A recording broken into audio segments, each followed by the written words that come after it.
Mike.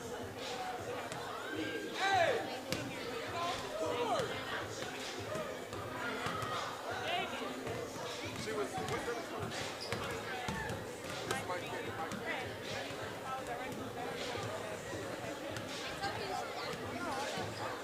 She was saying that, no, we said y'all got beat by our boys.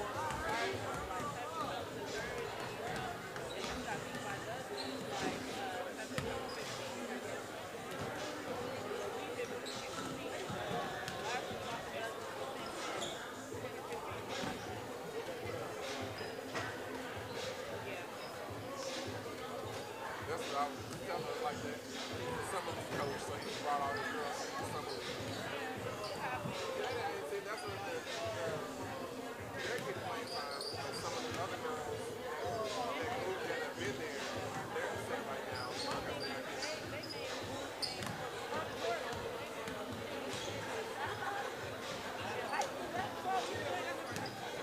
I know, right? That's, yeah. I think Oklahoma, Kansas even got a shot. Kansas high school has a shot clock. I think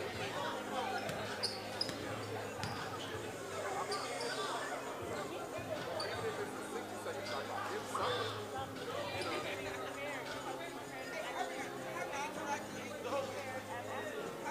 I think some of that is Oklahoma. You got a lot of small towns. You know, so that.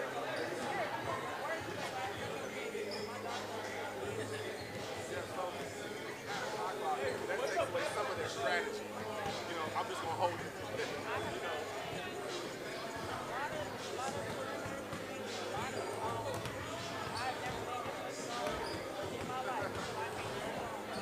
Oh yeah, yeah.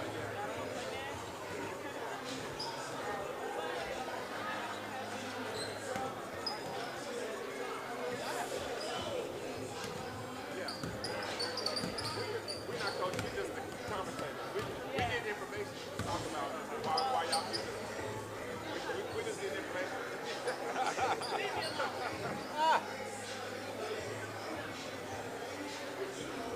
Something to talk about. Yeah. Talk to the coach. Kipp Tulsa, they are beatable. They got beat by them. You know, just something. Just needs something to talk about.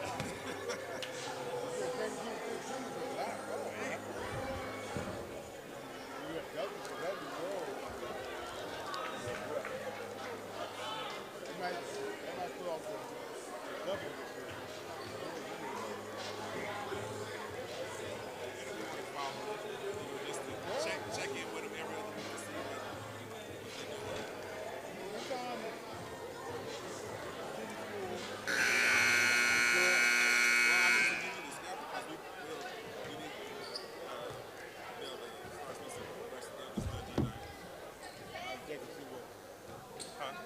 check to see what I'm working at now.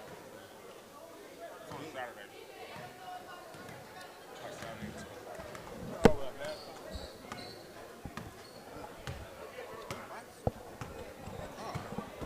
I think it's me. I'm cold all the time now these days, so. Otis, are we live? Are we live? Start of the second half. Star Smith Lady Bobcats 8, Kipp Tulsa Bulldogs 41. Foul ball number 0, White. And to open up, we have a foul on Kira Traylor. It's her first personal. It'll be interesting to see what type of changes the Star Spencer coaching staff made at halftime, at least as far as just trying to get a few more open shots, get them a little bit more, running a little bit more smoother offensive sets if they can get into it, and just be able to break whatever type of press and trap Tulsa is going to bring out. Right. I know the seasons just started. We have another foul on number 1. That's Candace Brady. I know that's at least her second foul. That sends Foul ball number 1. Mackenzie Lovett to the free throw line. But I don't know if they exchange tape. I know it's early in the season. Right. And normally, you'll send out people to scout, but Kipp there from Tulsa, so he probably didn't send anybody to scout.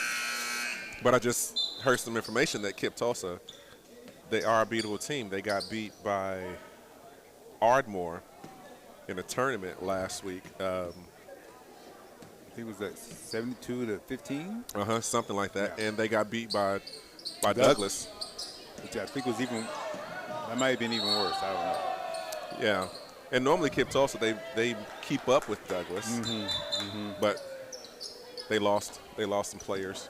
Yeah. And Douglas has Gained Douglas some players. found some players. But it was like we talked about earlier, in some of the classes, the strong got stronger. They were obviously able to bring in a few more transfers from other schools as they try to go back and make the championship game. Right. And win the championship game this year. So obviously Douglas is going to be a very dominant team. So when Coach says they had a tough time against them, that's not surprising. But obviously when I heard the score, then obviously you see there's now a much wider gap between Douglas and them. And same with Ardmore. Ardmore, once again, always plays tough, always has a good offense, always likes to put up points. So, So what do you think of how you think it looks for Douglas for the boys and girls too? I think they have a chance to pull the double-double and win both. You don't see that too often. Obviously, Edmond North did it 2 years ago. With the boys and girls? Boys and girls. They had a chance to do it last year, but they both lost in the championship game. They had a chance to do the double-double in back-to-back years. But two of them were, but like I said, both of them lost in the championship game. The police are asking people to leave right now. Right. I'll make that 4. Right. That's a little bit of action here to start the second half. I wish we had a camera to put it on, watch them leave. Figure out what's going on. Taking the walk of shame out the gym. But yes, Douglas had a chance to pull a double-double. I think, as far as I know, they're the only ones that have another opportunity too, except for maybe Booker T. Booker T. Washington is good on both the boys and girls side, and but I haven't got a chance to see everyone yet, so I have a little bit better chance of knowing, especially after the Christmas tournaments. But those are the ones who stand out right now as far as that. We have an over-the-back call. That was Mackenzie Lovett. So, Kipp, they're in the press. They brought it back out for the second half. And it worked. But that was more on. That was on the inbound. Yeah. Because I assume she was supposed to go set a pick, and she passed it before the. Yeah. And there's a trap. That should. You got to dribble, go, don't stop. See, but when you go to the corner, that allows it to trap. Now they're double teaming right there. You know what's the old saying? If it's 2 on me, that means somebody's open. He's open. Yeah. Whether that's in basketball, football, soccer, it doesn't matter. It means somebody is open if you have more than one person guarding you. And so, but the trap speeds you up, and unless you calm yourself down, nice putback. Nice putback by Alyssa Vaughn to make the score 45-10. But like I said, unless you calm yourself down and don't let the press and trap hurry you, then you won't find the open person, and that's what the coaches are counting on. So I hear the coach. So bucket by number 0. That's kind of open and easy. Camry Harmon. I hear Kipp Tulsa's coach saying one more pass. So, Caprice goes to the other end. Drove straight from the three-point line right to the rack. Down the heart of the Kipp Tulsa, they're spread out around the three-point line, around the perimeter. Well, they got one on the inside now. She's mostly like as the inlet pass. Right. Yeah. But like you're saying, as the coach is yelling one more pass, as we talked about earlier, that's how you break the zone. If you work it and work it around, you got to keep working the ball around the perimeter and force the late rotation by the defense, which is how Miss Hammond got this three-pointer from the corner. They worked it around, and she was wide open. That was Rebound by Capri Smith. and So when they're working it around, one more pass, I get it. It's to get the defense, catch them on their heels, or get them tired. right. Because the ball moves faster than the feet. So they're trying to move the ball faster than the feet can get over there. So in Oklahoma, we have no shot clock. Right. So that can work You do all basically that. indefinitely. So what are your thoughts about a high school shot clock? Well, this has been the bane of Bow. Well, I was almost saying the bane of Oklahoma basketball for years. But here's the crazy part: it's not just Oklahoma, even Texas. Texas voted on it as well this past summer and voted it down. And they're in the same predicament as a 3-point going for the 4-point play by Miss Hammond, who is having a game. So you're telling me Texas has no more high school shot clock? No. Wow. Yeah, they voted against it as well. And as we spoke about, a lot of it has to do with the smaller schools who don't want to change. This is the way it's been, and especially those small schools who. And that's part of their strategy too. Is a big part of the strategy. Because well. you have that school where it's like one great school and one decent school. They're playing each other, and the decent school, what they do, they hold the ball on purpose. They're like, you know what? We're going to eat this clock up, and then catch you sleeping. Who used to do that? Yale. Yep. Yale would just pass, eat the clock up, and then if somebody was open, then Yeah. So I've worked in many states where they've done that. I've covered a state championship game where a team took I think it was like went up like 6-4, and then it started, or 6-4 or 8-4, and then it started just passing the ball around. Only up 4 points. And 4 points, and then their player would wait out by the half-court line with the ball in his hand, especially if you're playing a team that plays zone. That's the other way to break the zone, to get a lead and then force them to come out of it. And if you have two stubborn coaches, and that one coach said, I'm not going to bring my people out of the zone, and then they just let the clock run down. It's ugly. It's boring. If I'm a player, I'd be incensed that I just wasted my entire season playing this type of game and this type of ball. But the coach is looking, well, this is the way you get a W. Right. And it's part of the strategy. And you can't do that with the shot clock. Exactly. You can't do it with the clock. So you have to either go out and work your defense. Caprice drives the lane. She misses it, and there's a putback, and it's a foul. So it's a good hard take, though. But if you're on the other end, if you're the defensive team, this is why you work on defense. And you have to be able to force them into turnovers and hurry them up and force them into bad passes. But that's where I get it. That's where the chess game comes in. So it is still a part of the game, but it doesn't prepare them for the next level. Right, and see, that Oklahoma, we have, especially in girls basketball, it's a lot of zone. A lot of zone defense. You don't see very many games where, at least in small school ball, like 3A and down, where they do a lot of man. Right. And man is an aggressive defensive style, which is exciting, makes it exciting to watch. And it's made for, and so when you have a bunch of athletes and a bunch of stallions, Caprice drives the lane, but offensive rebound, no. And number 0, Cameron Harmon. Yeah. But I was saying, when you have a bunch of athletes who you can run all day, and then you have a deep bench, and you can bring in that second group, you can play man and force these turnovers all day. The zone allows you to rest, but you can still get turnovers like this Hammond did here for Kate Pope. 54-13 with 3:40 left in the third quarter. So you see they backed out of the full court press, Right. but they're still able to get turnovers just in their half court zone trap. I noticed Caprice just right there. She did she caught and shot it. She didn't make it, but she was wide open. And I wish they would notice it, right, and see. You and you can't get points if you don't shoot. Right. You just have to keep doing it. Right now, that's your best offensive set, is hitting the zone, hitting the corner, and taking the shot.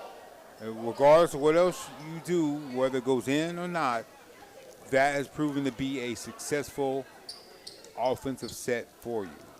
So I'd run it and run it and run it until you couldn't run it anymore. No matter the outcome of the play. Turnover by Kipp.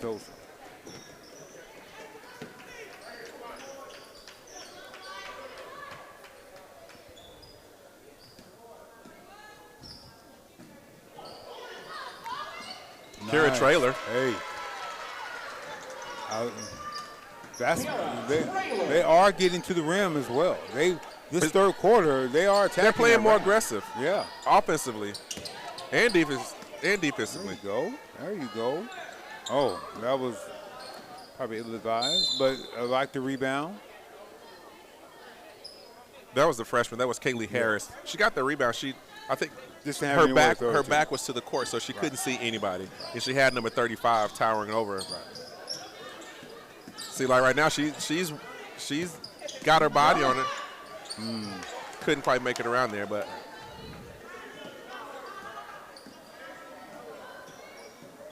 drive. Kira utilizing that left hand. She drives to the lane. She gets the foul. I like these takes. These are just hard, strong takes to the rack. And if you saw what they did, they had almost the rest of the other four players on this side of the floor, and that left Trailer on the left side all by herself, and she was able to get past her man and not have to worry about a trap coming to stop her from making the drive to the basket. Right.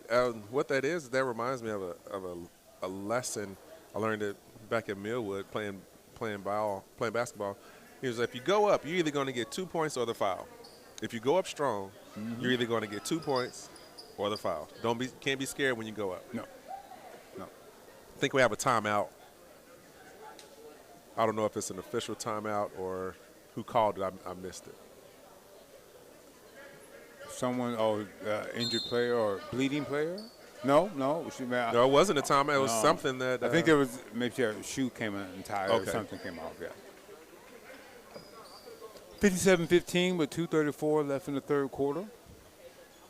Speaking of shoes being untied or shoes, I'm looking at Star Spencer's their team shoes. I like those. I'll get a closer look when they come back down on this end. Yeah. And even Kipp Tulsa, they have them. Yeah, those grays. I like the Kipp Tulsa grays. You don't see a lot of gray shoes too often, but yeah, that Star Spencer.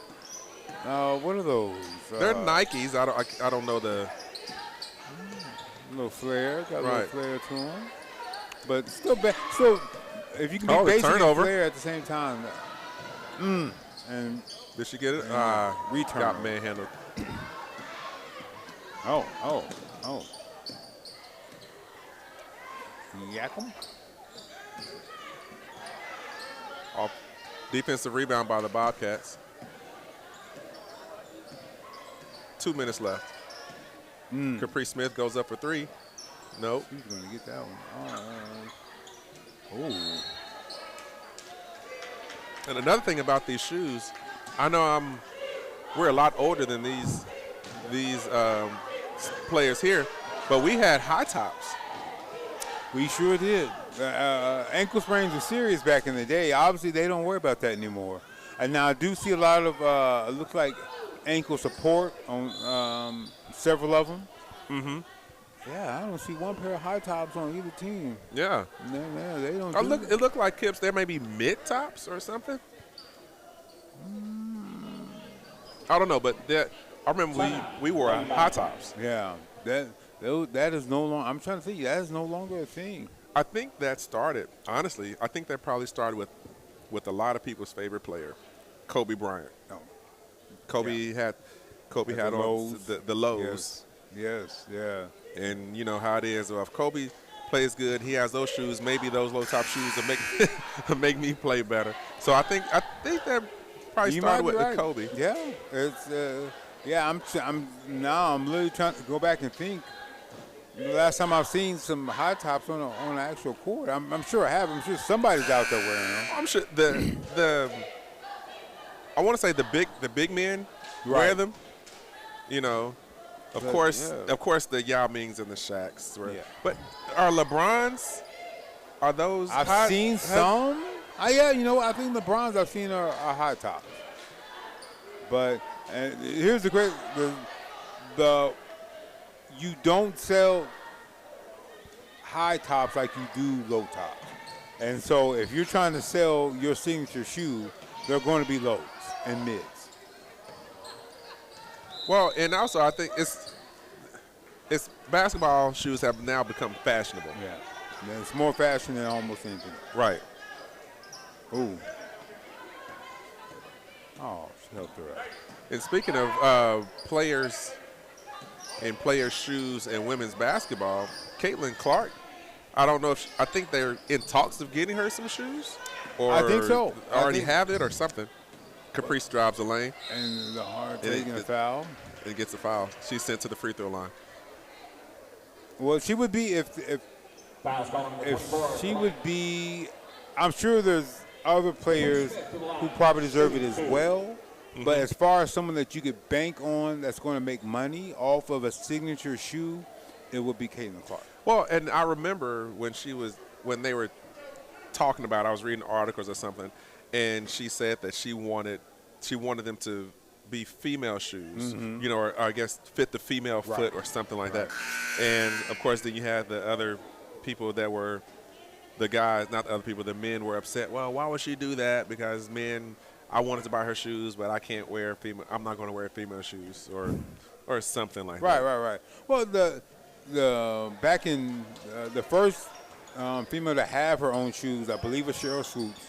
Okay. Back in '93, there were Olympic colored shoes, but she did the same thing. She had her shoe designed by a woman, and they were made for the female. Now you just don't see that too often. But I understand that's her base. If you're Caitlin Clark, that's who is coming out. And now you getting everybody's coming out to watch you. 1 minute That's left the in the people third who quarter.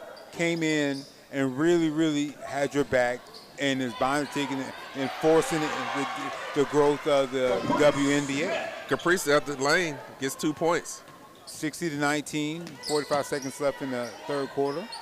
Now, what are you saying? If that's her base, what? As far as the people who were coming out and supporting her from the start, or once she got famous, it took some of the men a little bit of while to find her and find the support. But it's the women who you are showing, who's been showing the most love. Right, and then, you know, you want to inspire. Yeah. As an athlete, pro athlete, you want to make money, but also you want to inspire the next generation. And if maybe next year, if they do this and she gets her own shoe, and they see that there is a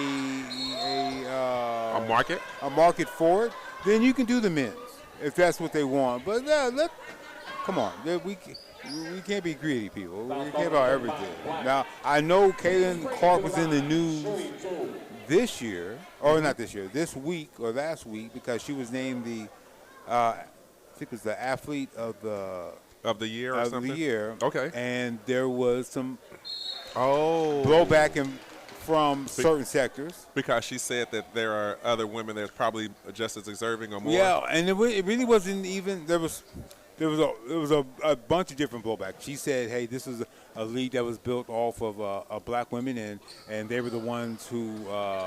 And I'm getting the privilege of this because I am white, but then there was others who said, "Hey, it shouldn't have been Caitlin Clark because it should have been someone like the gymnast." Yes. I Not forgot her Gabby. name right now.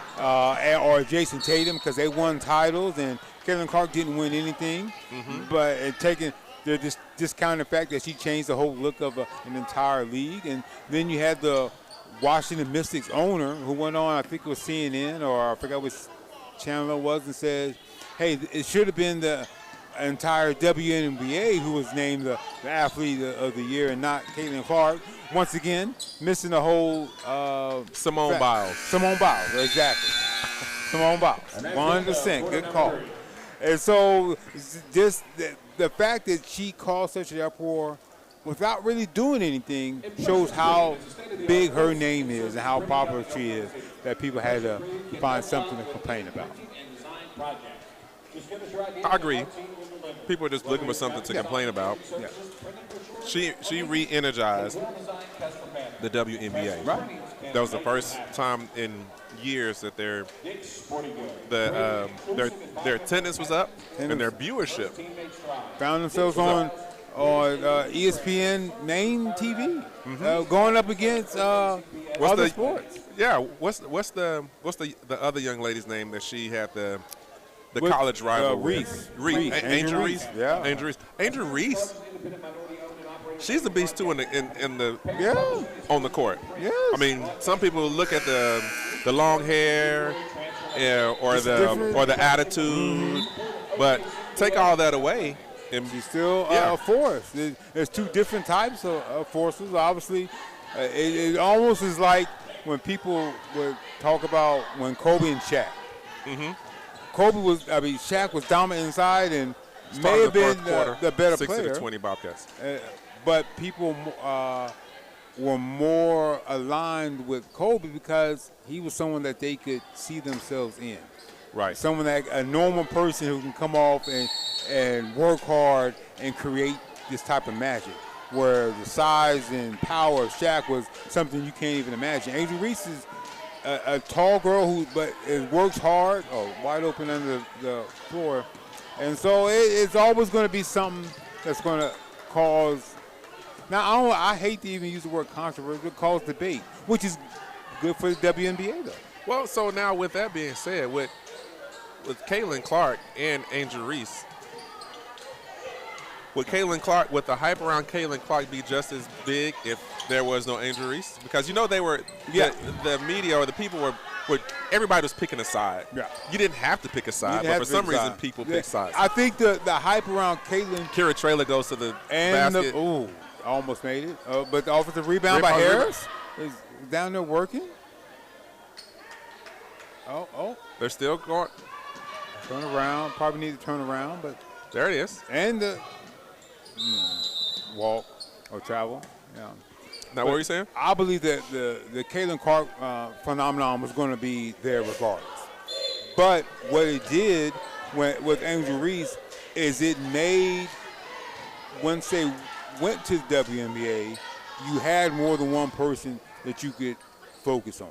You weren't just focusing on Caitlin Clark and everyone going to the Indiana Fever. They said, wait, if this other player and Angel Reese is that good, then there's probably other players out there we have no earthly idea about that we're going to find out about. So it let people know that there's more than just one talented player out there in this world. So I don't think it would have stopped Caitlin from being who she is, but it did add to it, especially since they played each other. Right. And that's something that with the WNBA, almost like Magic and Larry, they would love for them to have to meet up in the playoffs, especially in the NBA and the WNBA championship.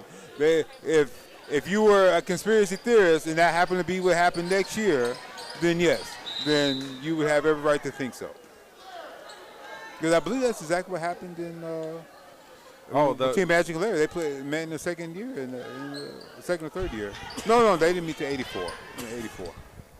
Yeah, that Magic Johnson and Larry Bird, those feuds I remember watching those as a kid. Like, didn't watch anything, but I knew those two were playing. And that's what turned around the league. So the WNBA, while its viewership was up and attendance was up, they still didn't make money this year. Who's that? The WNBA. They still didn't turn a profit. Oh, okay. They Yeah. didn't break even. They didn't break even. So, but it got closer, but they still didn't do it yet. Okay. So, but they're getting closer. They're getting closer. And so, but that's the type of event that can make that happen. Right. Well, that was with the yes. If we could, if not we, if they figured out a way. Well, it's possible. We've seen behind the curtain Right. of That's what I'm saying. professional sports. That's what I'm saying. So we've seen behind the curtain. And if that happened, then WNBA put them in the championship. Right. And somehow both those teams made it to the WNBA championship, or at least the playoffs at some point, then that is the type of thing that can the hype train would be out of control. Yes. And for those who didn't know, we do have a running clock as of right now. I think throughout the entire fourth quarter, 65-20 with just under the 4-minute mark.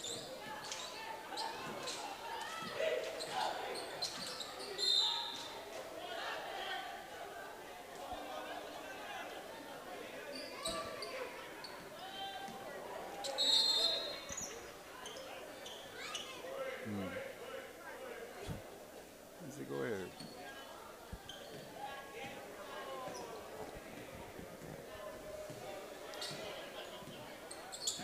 Looks like Kipp Tulsa's about to make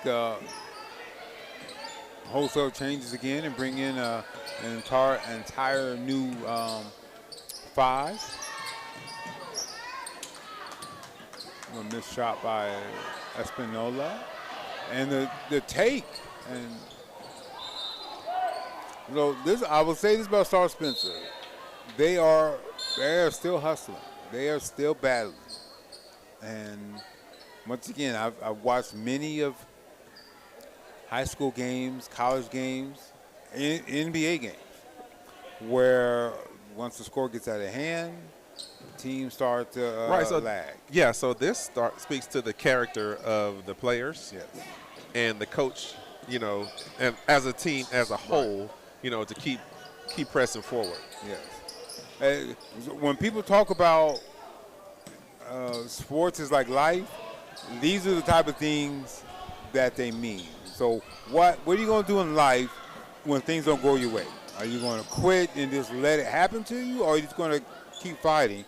And I love how number one puts her hands behind her back while she was playing defense. And now she has them out. That was I didn't know why she did in the first place, but that looked like that's something that that people learn when they're in their backyard with their parents.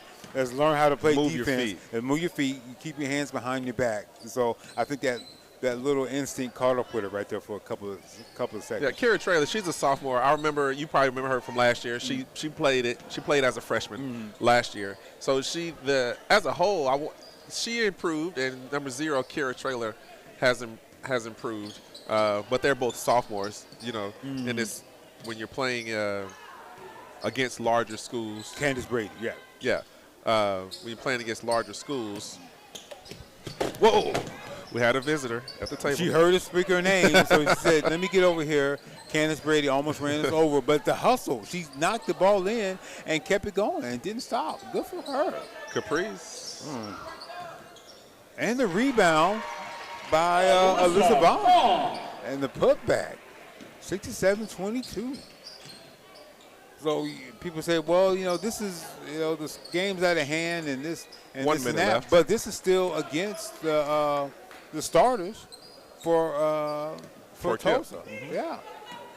So no matter where they came from, they're still putting in work.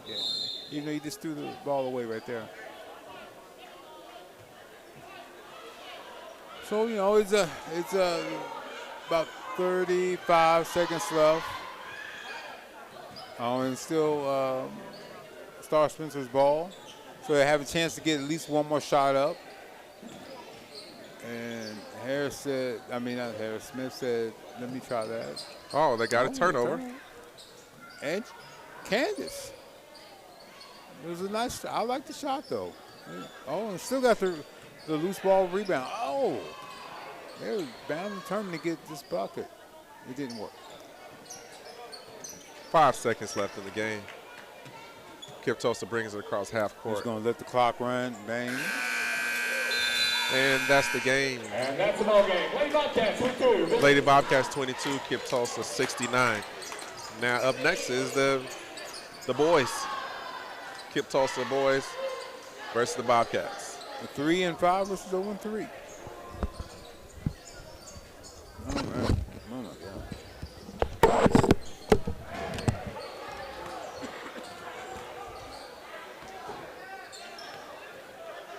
You don't have any trips coming up, man? No, during Christmas I'm at home, so. And that's, I missed,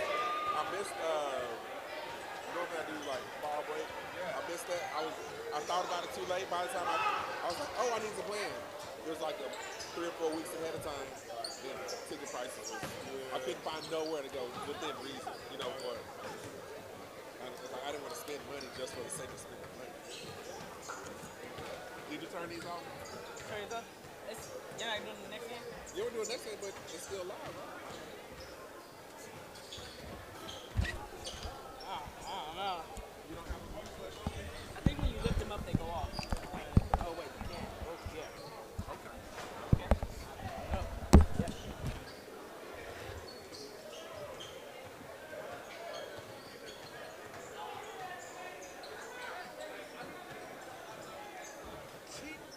She looks familiar. She played for somebody I More. covered. That's what it was. I knew it. Oh, TTCU is proud to support Oklahoma City Public School athletics. TTCU has given more than $2 million to schools across the state and is decided to have a long and successful relationship with Oklahoma City Public Schools. TTCU What type of camera has you 2 use? branches in Oklahoma City. What type of The Crown camera Heights you use? District at 49th and Western. Sony. And your Cross Springs Mall, 150th and Mall. Yeah. Come by and see how TTCU can help you What you with your shooting on? financial needs. Man, I don't know if I can even look at you now, man. What are you on? I'm still with Nikon. I got my 750 started acting up, so I end up selling that. The Oklahoma City Athletics and Oklahoma Secondary School Association promote good sportsmanship. I sold by it to student athletes, MPP. coaches, and Got parents. like We request your cooperation. But it was like in supporting I had student athletes and 170,000 officials shots. in a positive manner. yeah. But then Profanity, derogatory comments, or other a intimidating month. actions directed at athletes, Maybe longer, I was officials, on- team representatives, or other fans knew I had to go will not be early. tolerated. And our grounds So, for like, removal. I We wanted appreciate to your see cooperation that. creating a safe Yeah. and positive game environment. They just wouldn't Respect come to down all to that laws price. and the name Yeah. of the game. It just they took $1,000 off and it was still $2,000. Let's give another shout out to our Five exclusive years old. title 5 years sponsor, old. Metro What y'all Technology Center, thinking? providing the I said, highest well, I quality can go. programs and And I services said, well, I to can go students do to succeed 16 in and I their was, chosen career field. I can get you Preparing for like students for life. 1,100 Metro or Tech. 1,000. Right. But now I'm going. Then they came up with the 6'3".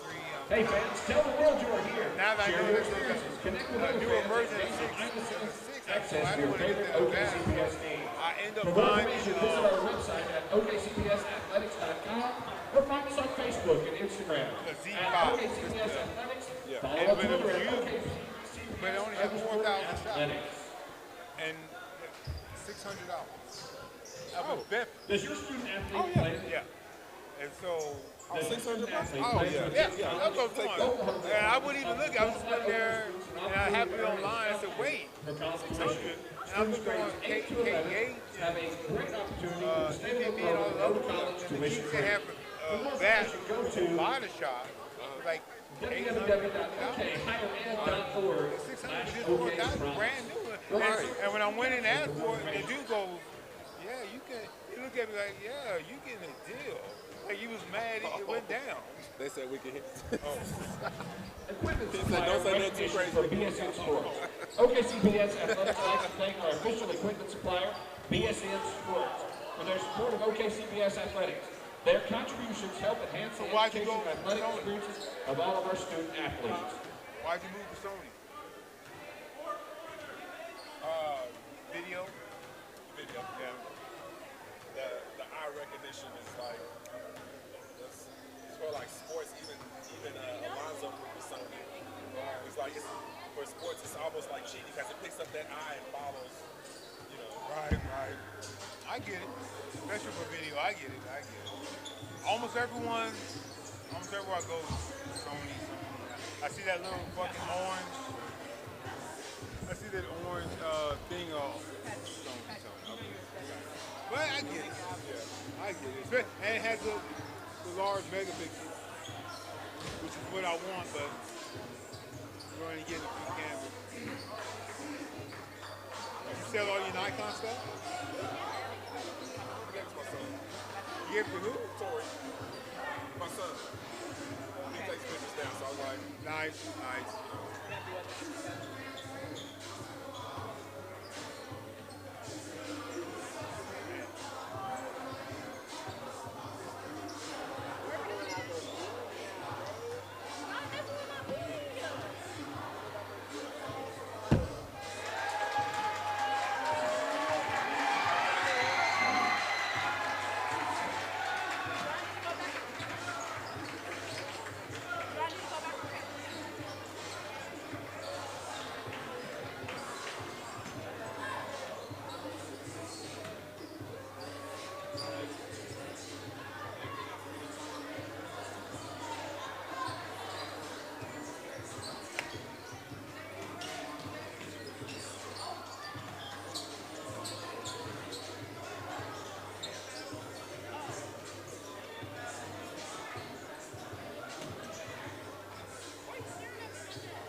Right now, right now, right now. Right now.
This is their roster. We just have to share. Oh, okay.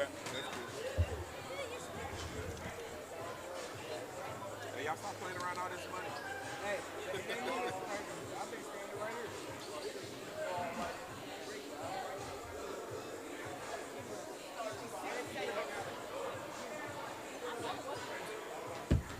What Tony do you got? The A74. And now I think they got the one. They got the A1. Yeah, mine is not that. I just tried to future-proof my business. $6,000 one? No, mine was a $3,000. I just tried to future-proof my business. You know what I'm saying? I was like, I know mirrorless is coming. I need to get it. Let me get this camera, so I won't have to buy another one for 10 years. Right. You know. Right.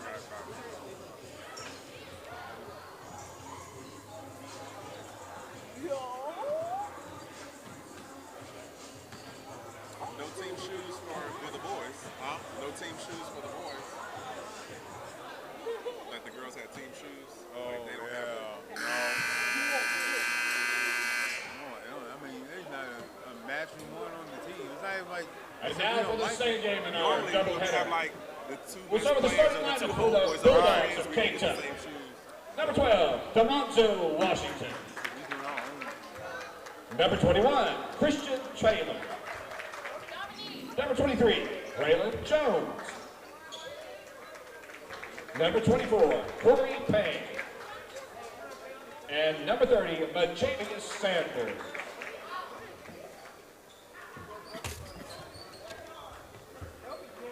All right, fans, make some noise for the starting lineup of your Star Spencer Podcast.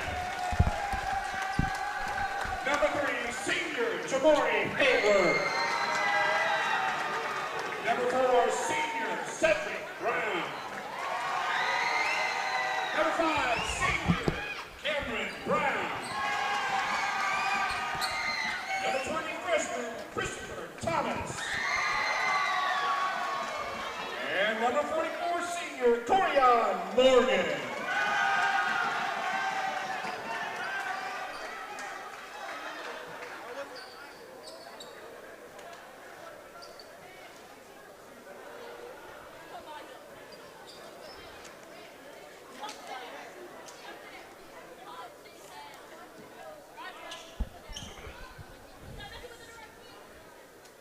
The starting lineup for the Star Spencer Bobcats. Number 3, Jamari Hayworth. Number 4, Cedric Hayworth. Number 5, number 4, Cedric Brown. Number 5, Cameron Brown. Number 20, Christopher Thomas. And 44, Corian Morgan. Well, look, it looks like we could have an interesting game. It looks like there's no outsized matchups. Everyone looks about the same size. There's no 7-footers out there on the court. 21 does have some size for Tulsa. Yeah, but, Taylor. Taylor. But everybody else seems to be evenly matched. Looking at the starting lineup for the Bobcats, what do you notice? a bunch of seniors. And, a bunch of seniors. Yeah, we have That's nice. 4 seniors and 1 freshman. The freshman is number 20, Christopher Thomas. All right. Yeah. When you have 4 seniors, that means they stayed through the tough times. They've lasted throughout the program, even when you weren't doing extremely well. They decided to stay and fight it out. I love that.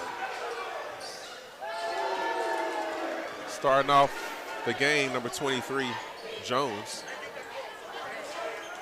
for Kipp Tulsa. Cameron Brown brings the ball across half court. He passes it to his brother, Cedric Brown. Coach starting offensive man-to-man defense.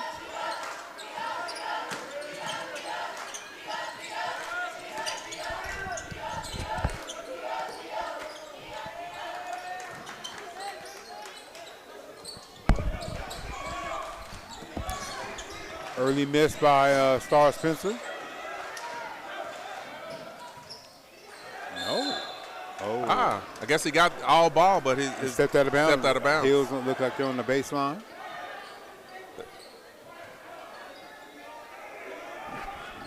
That was quick hands by Cameron.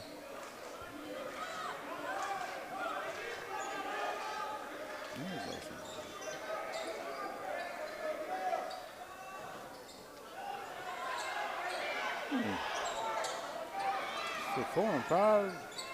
Wait. Oh, 4 and 5. Yeah, they're brothers. Yeah, I guess they could be. Are they twins? No, they're not twins. Okay. The hair definitely twin-ish. Foul spot number 21, Gray. Nice take. Picked up the foul for Cameron Brown. It's the first free throw shots of the game for either one. He missed the first end, but that's all right. He gets another shot. We were talking about shoes earlier in the first game where everything was uniform. Yeah. Obviously, that's not the case for either team, for either of the boys' teams. And right now, Christopher Thomas may be the winner or the early lead as far as fashion with those bright purple and green, lime green kicks that he has on. Yeah, that was like the one thing that was a good rebound. One thing that they do have going, that's colorful. Yes. They will be seen. Ooh. Nice take by Jones from Kipp Tulsa. So right now, Jones has all of their points. He's the one that hit that three-pointer in the corner. Number 20, right, his first foul. Well, he has a headband on, so that means he can do things. At least that's what it meant back in the day. If you had a headband. If you came on the court with a headband. Yes, that means you were. And then don't have the matching sweatbands too on your wristbands. Oh yeah. The wristbands. 100%.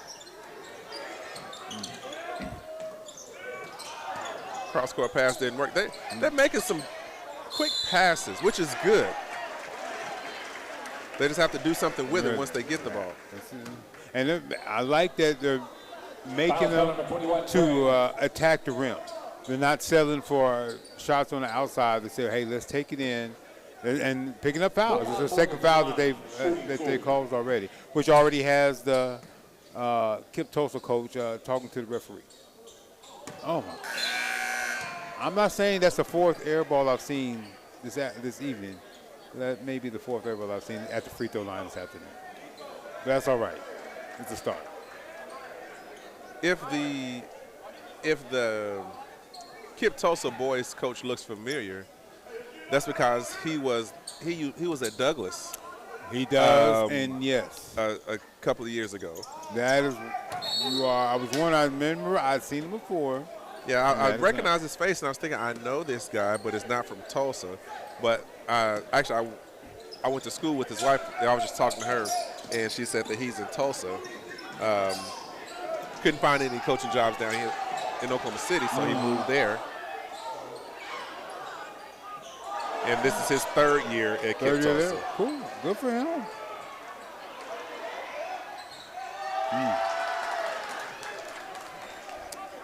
7-0. That Kipp was Tulsa. Yeah, that was Sanders for Kipp Tulsa that had their rebound and put back. He eyes the rim and goes up.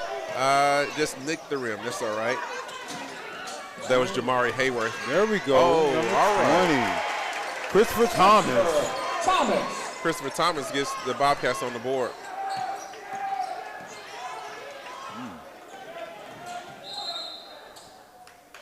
Got a push in the back by Cameron Brown. Foul spot number 5, White. It wasn't on purpose. I think he was just out of control. He was out of control. A little full speed action.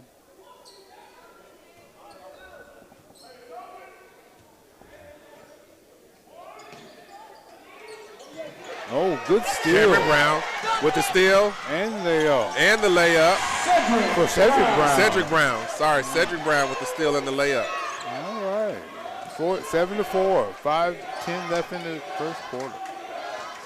If they can stop Kipp Tulsa from scoring right now, even with the foul, if they can stop them from scoring and come down and score, they take away the momentum.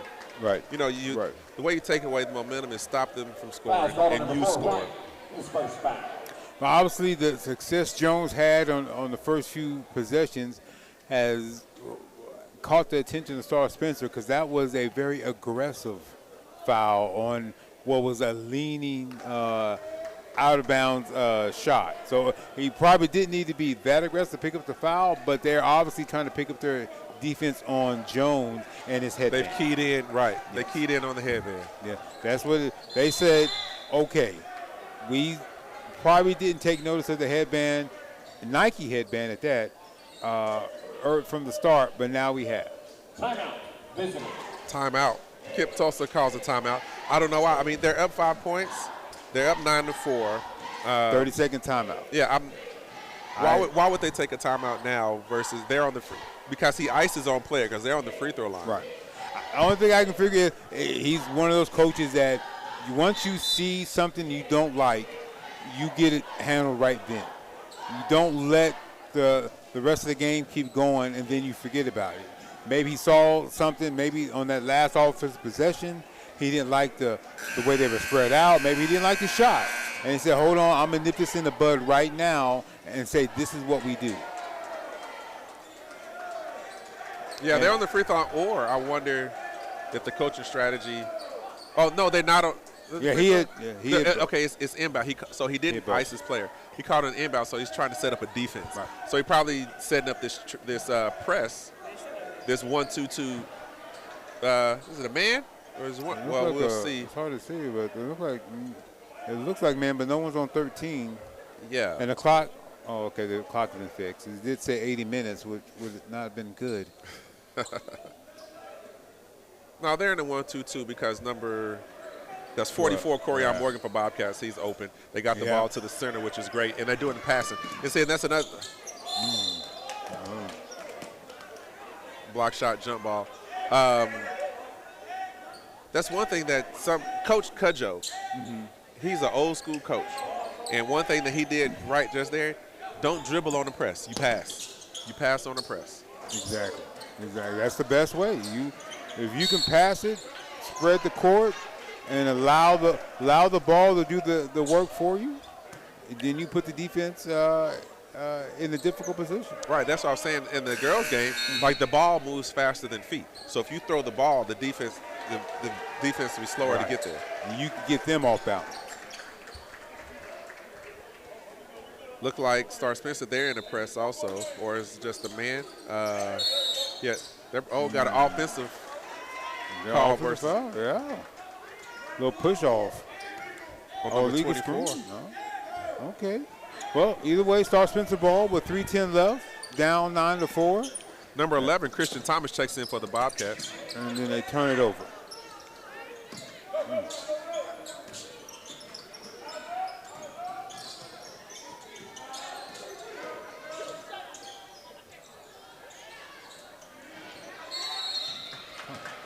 Got another jump ball.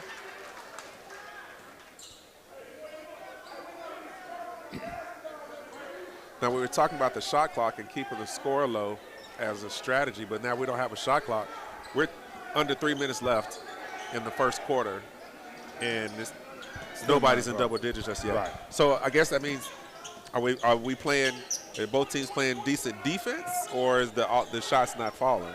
I think the shots not falling. I think both have had some good offensive sets. They just haven't been able to finish.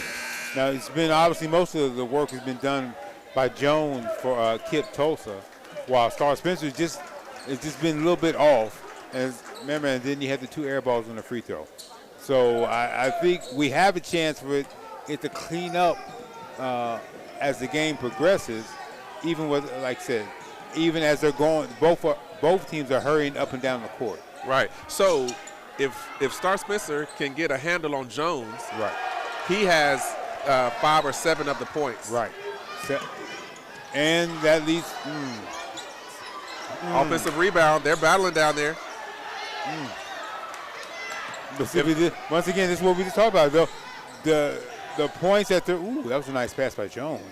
Oh my God! That was an assist to. He earned that headband. My God. Sanders. All right, Jones. To Sanders. Yeah. So if they can keep the ball out of Jones' hands, if they figure that out, because he has 7 of the 11 points. But he had an assist on the last one. And he had an assist. So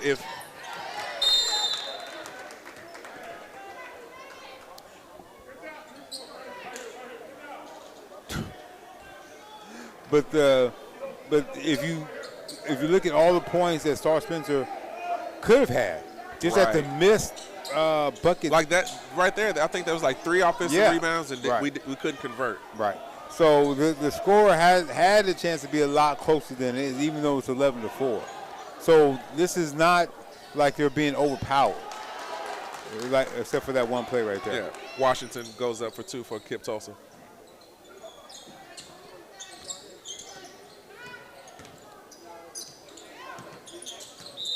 Oh, possible. What? All right, so if you notice right here, the defense shaded to the side, and the offense, it seemed like they were okay with it, and it left the man wide open over on the other side. You know, you could do a skip pass or a cross-court pass. Right. But you can't lob it. You have to put it lob on the line. right to him, and I'd rather you not try to dribble through it when it's an easy pass to an open man on the other side, because all you're doing when you dribble through is you're taking the defense back to the other man. But I like that he didn't give up the dribble or didn't stop the ball. He was still moving forward, but there's still easier ways.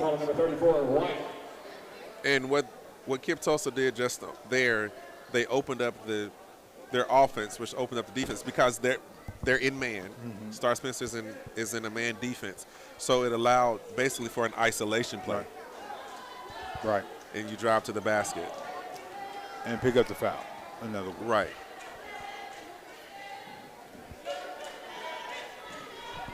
Much like the girls' game, this one looks like it has the chance of being a heavily fouled night. There we go. Pass. Across half court.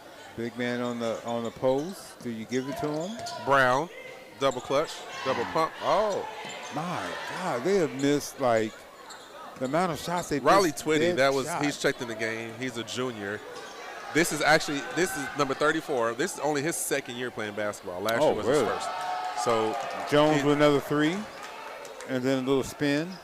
So Riley Twitty, he's young in the game of basketball. Another turnover, Jones. They tried to do an alley-oop, but didn't quite work. It's like Kipp Tulsa's trying to get the crowd hyped. Yes, trying to make something happen. They did. Man. So this is an important little stretch here for Star Spencer. Why is that? Kipp Tulsa is starting to feel itself. Yeah. Starting to try to pull. We're going to try to pull away. Alley-oop, right. Once you start doing alley-oops, Jones, once it has scored again, that's if he makes his free throw, that's 5 straight for him. He's already in double figures. So the end of this first, the start of the second, they can't let Kipp Tulsa pull away. That rebound probably would have helped. Oh, he hit his own player in the nose. Okay. But, once again, control your own boards. Ball goes to Kipp Tulsa, up 18-4.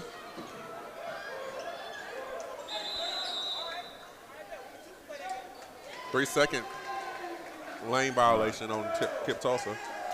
So if you're Bobcat ball, so and they're still in the press, and and turnover he has some right hops. on him. Did you see He that? did, man. And the three-point play.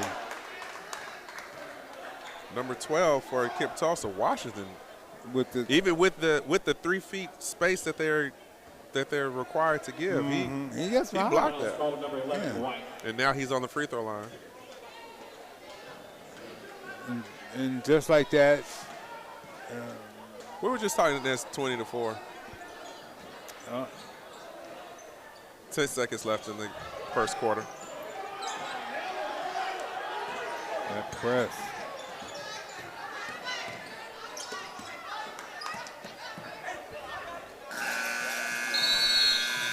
So everything that we had mentioned earlier about how they were breaking the press with the pass, they seem to have foregone that on the last few possessions and try to beat it one-on-one.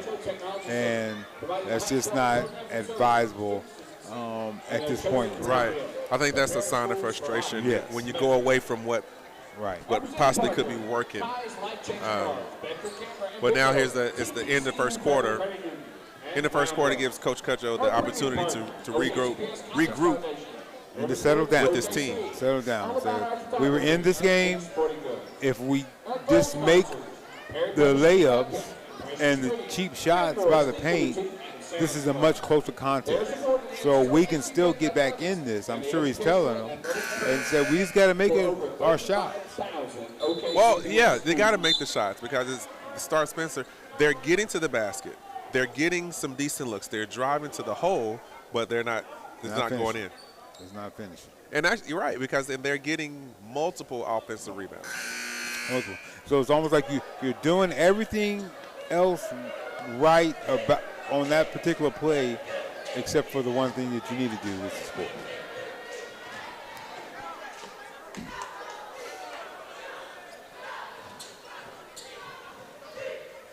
Looks like the Kipp Tulsa girls heading out, probably heading back home to Tulsa. They're probably gonna grab some dinner and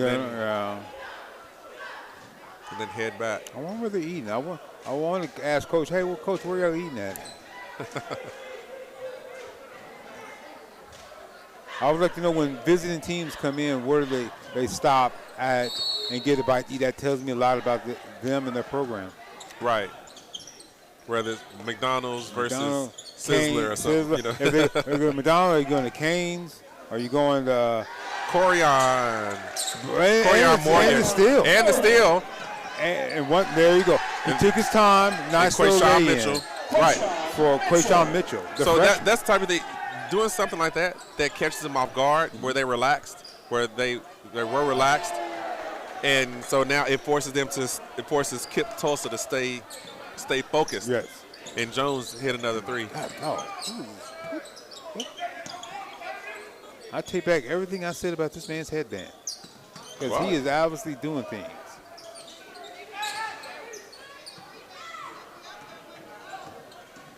Washington Oh, got his own rebound and put back one. and foul, the and one. So it's really the Jones and Washington game for Kipp Tulsa. Number 5, right.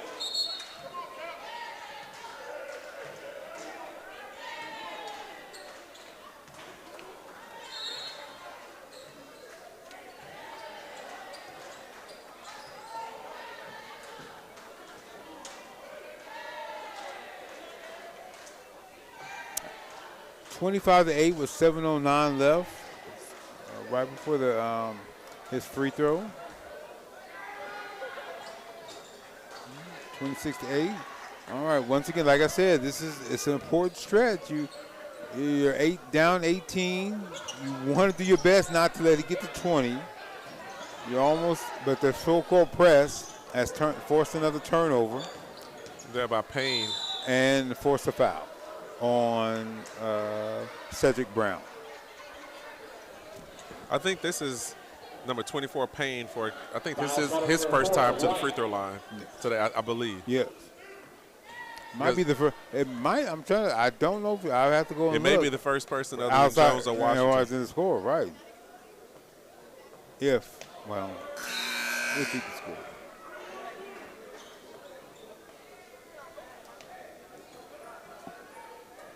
In for the Bobcats, Isaiah Atchison. It's looks like Coach Cudjoe is starting to sub in some, just see what he can make happen. Got to change the things up. He missed both free throws. Corian Morgan with the rebound. They get the ball across half court. Skip pass is intercepted. And here's Jones.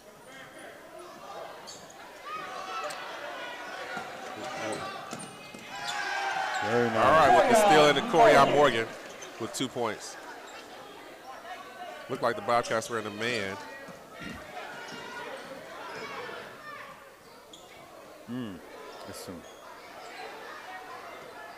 Nice pass. Good. That was a nice pass.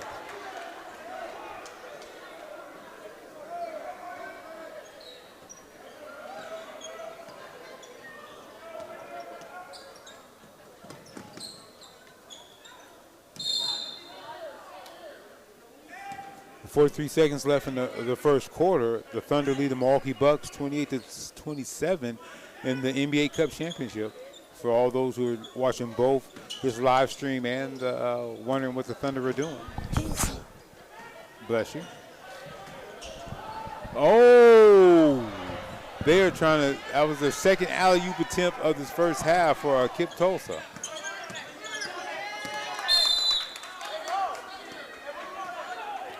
By them trying it multiple times, what they're telling me is that they've done it before. Yes. Because they wouldn't have tried. Oh, it. yeah. They're just waiting on it. And the coach obviously knows that they can do it because he hasn't benched anyone yet for it.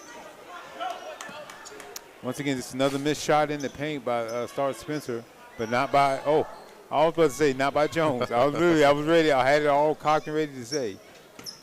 12, good. Man.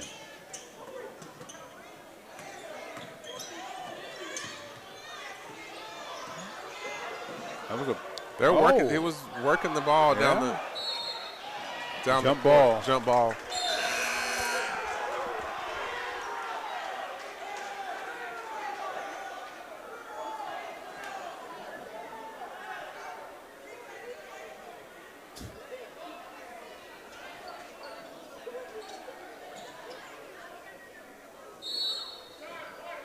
Timeout.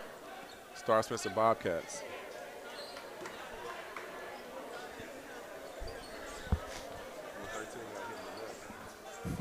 Yep. Timeout, Bobcats.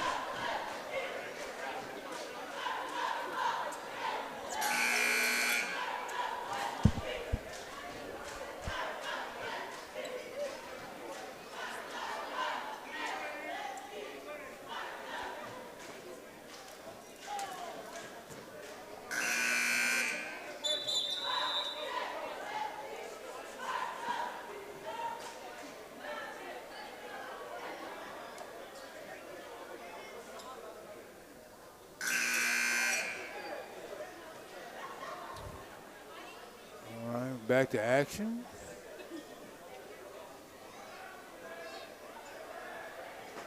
(28-10), 5:15 left in the first half.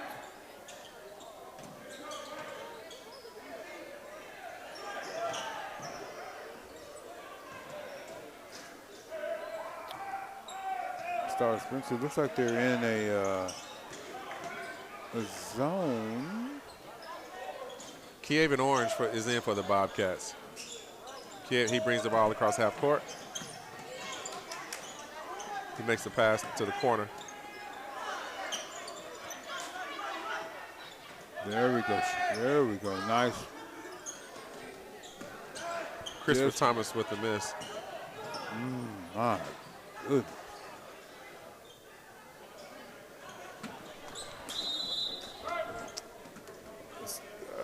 A little errant pass on a fast break attempt by Star Spencer.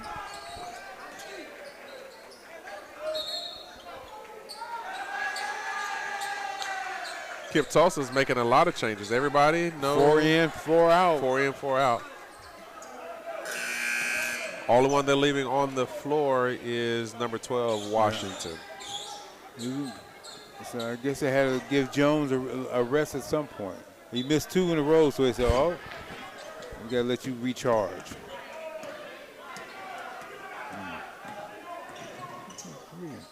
Jamarque Hayward with a Bingham, number 5. He comes in, comes right into the court, driving to the bucket.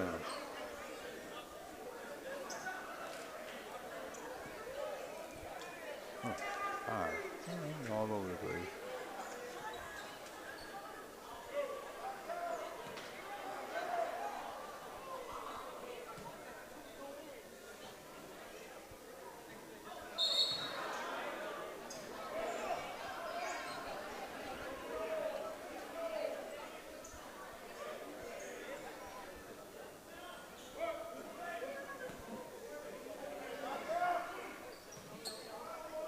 Missed the front end of the 1-1, made the second.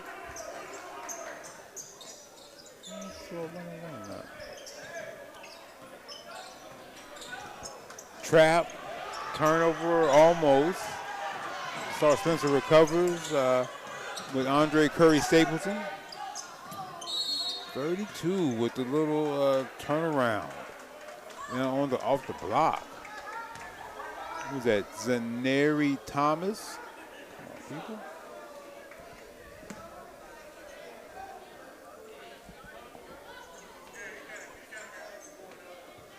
Foul shot number 3, Gray.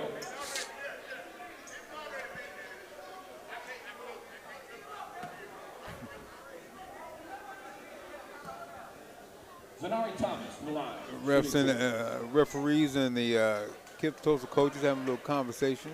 It's all laughs.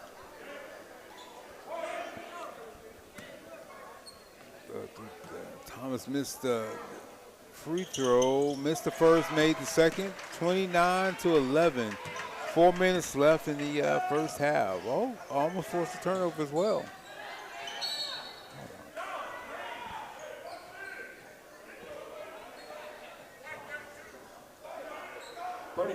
Right.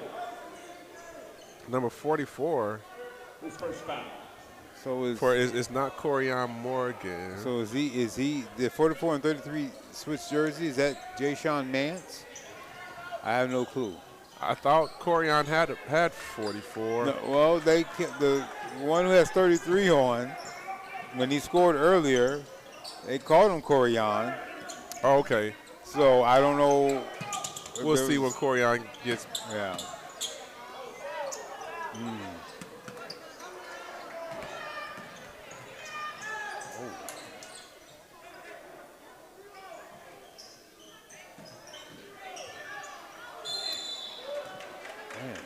Washington is an athlete. Yeah. Yeah, that was a hard thing. He looked like he was a little bit above the rim there. I see why they keep trying to go for the alley-oops.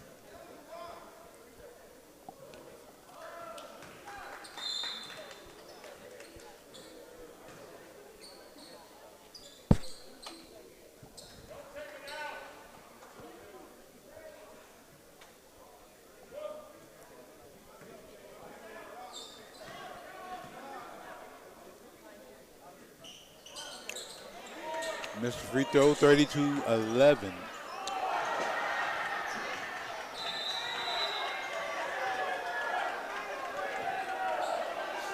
Number 44 is DeJuan Shirley. Jawan Sherman. DeJuan Shirley. DeJuan. He's not on the official roster. Yeah, he's not on the roster that we have. We'll see. But now we got that straight. Corian has to be another number. Yeah, Corian is. They have him listed. He's wearing number 33. Okay. Timeout, Bobcat. Seems to be a little confusion at the scores table over something, but I appreciate the viewers correcting me live, sending text messages. Well, hey, if we get That's it wrong, awesome. if you're listening live and you get it wrong, just let us know we get it wrong and we'll correct it.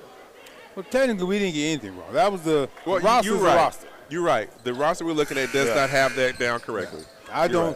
I don't accept L's unless I do the L.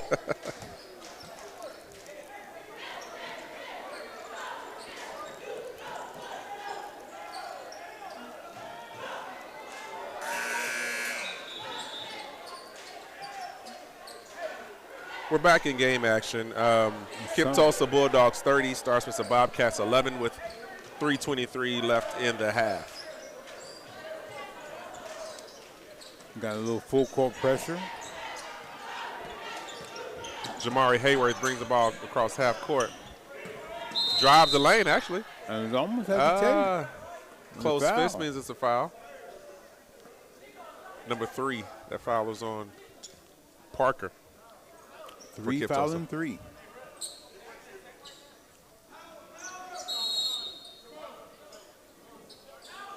Okay, so I see it now. 33 Yes. is Corian Morgan.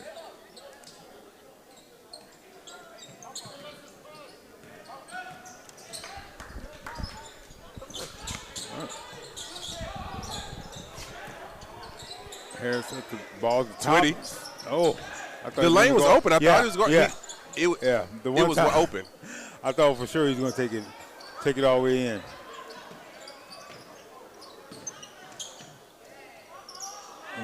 All right. If this was like a Interception. All right, way to go, Bobcats. Pass it up. boost. Oh. Jamari Hayward. All right, Hayward with the nice Jamari little Hayward. outside shot. Cut the lead down to 30-13.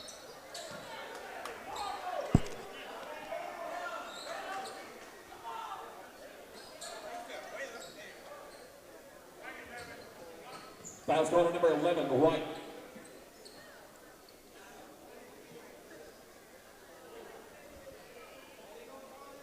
Washington is back at the free throw line. Yeah, he was fouled by Christian Thomas. 30. Thomas and Cruz. I believe this is their first time checking into the game. Well, Cruz is in. Thomas is being held. He must be coming in for Washington. But Washington misses the free throw, so action stays live.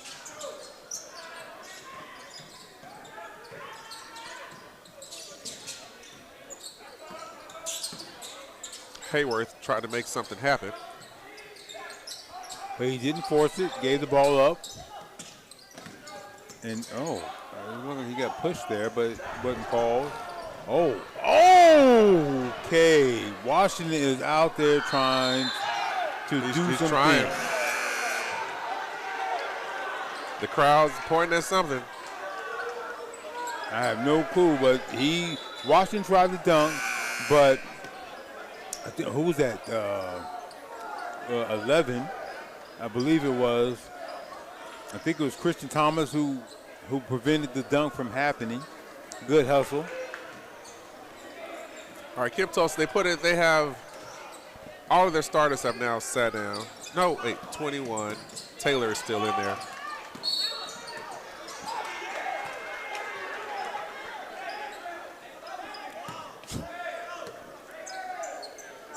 Maybe by leaving at least one start on the field, the coach keeps keeps some of the momentum.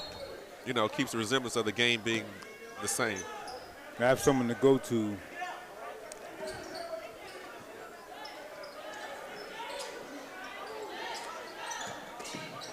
There we go. Harris. Cut. Fast cut. Pass to him in the paint. He's fouled going up for a shot. Send him to the free throw line.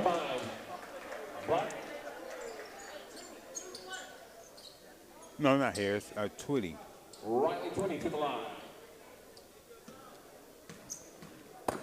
There's no one on this roster even named Harris, so I don't even know where I got that from. I'll take the L for that one.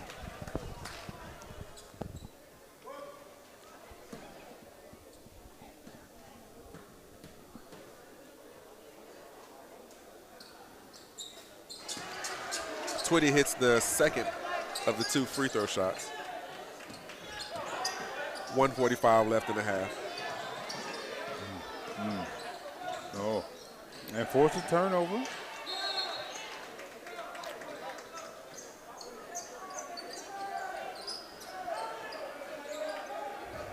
(31-14), 139.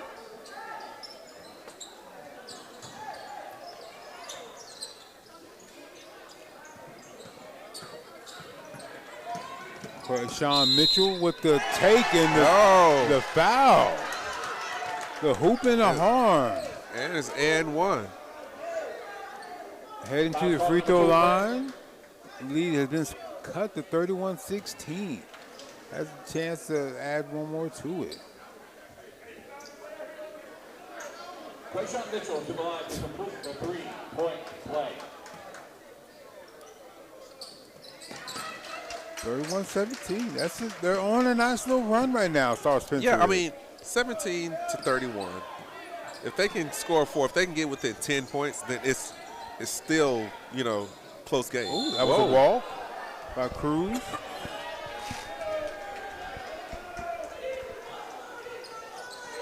So it looks like Star Spencer they have a minute and 20 seconds to score, 4 or 6 more points to bring it in within 10.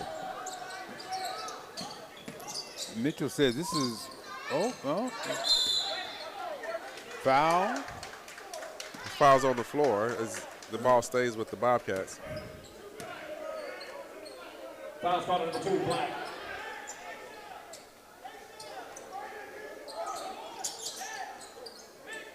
Oh no, he didn't need that one right there, but it was a good rebound.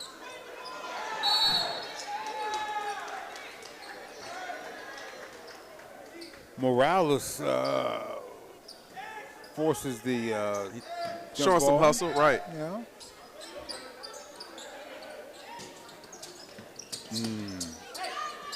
And Cruz doing the same. That should have been an easy bucket for Mitchell, but Cruz got his hand in there for the deflection. The longer they take, the less time they have to keep knocking points off the Right. Jamari Hayward back. Jamari Hayworth is back in. He's the one that shot that three-pointer a little bit ago. If he would have just let it go over half court and caught it back court, then it would have been fine.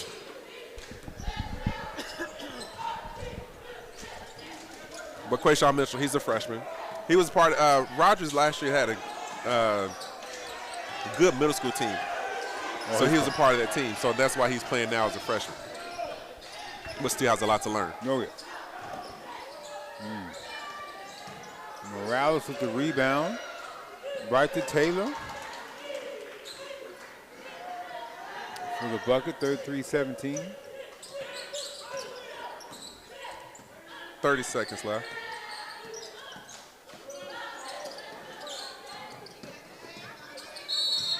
Almost another three-point play from Mitchell. Foul call number 21, Black. Quayshawn Mitchell from the line.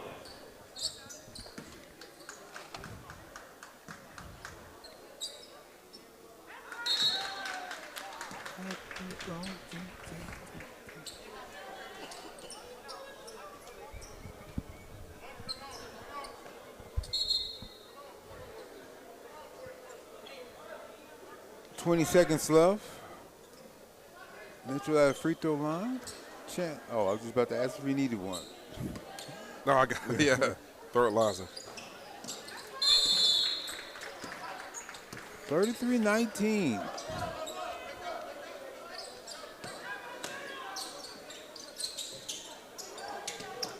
Turnover. Bobcats get the ball back. 20 seconds left. There we go. Ball's up. Jamari Hayward for three. Banged in the three from the corner to cut the lead to 33-22. So it's 11 points. 11 points, you right So that's, there. it's the game. If this is a turnover, force another turnover. All right, so they have 3 seconds.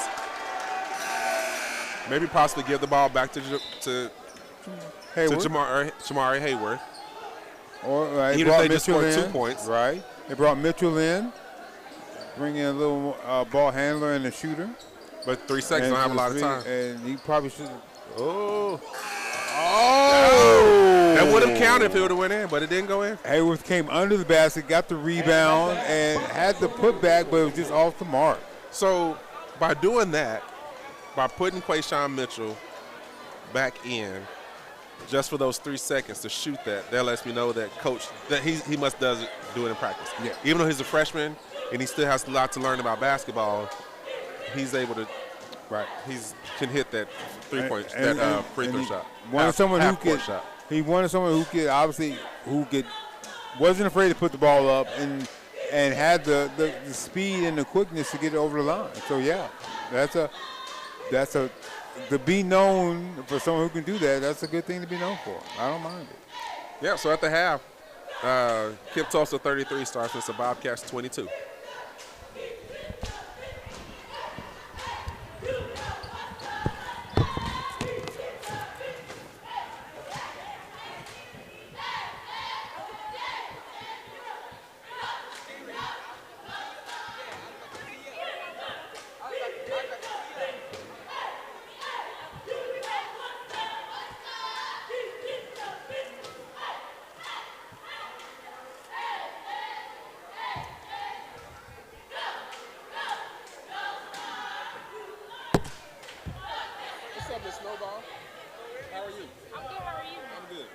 Ladies and gentlemen, at this time, we'd like to direct your attention to center court as we recognize the Metro Tech Student and Teacher of the Game from Star Spencer High School.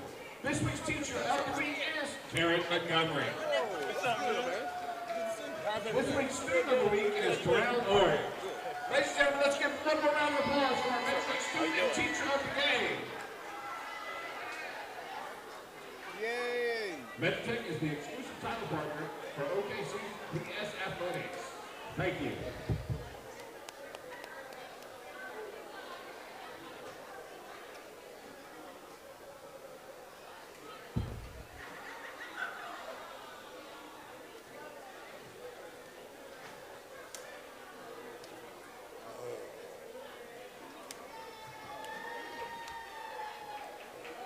Oh, shit.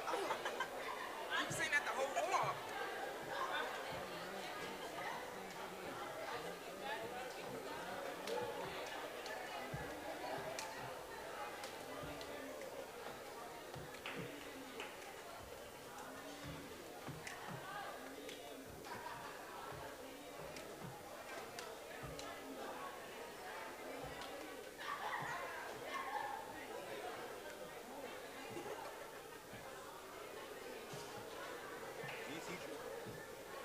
He's from the district.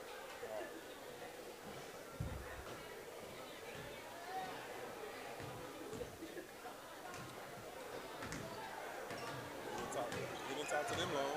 Like, hey, y'all, keep doing what you're doing. He sat on, started at the bench most of the second quarter for you.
Like we're back to action. Start of third quarter. And just like the first half, Jones started out shooting for Kipp Tulsa, just off the mark. The score still 33-22, 7.5 minutes left.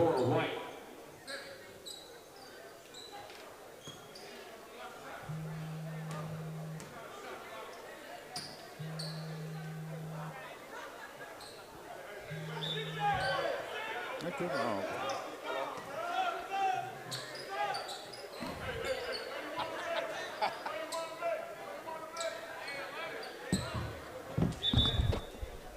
Yeah, 30. Sanders at the line for the Bulldogs.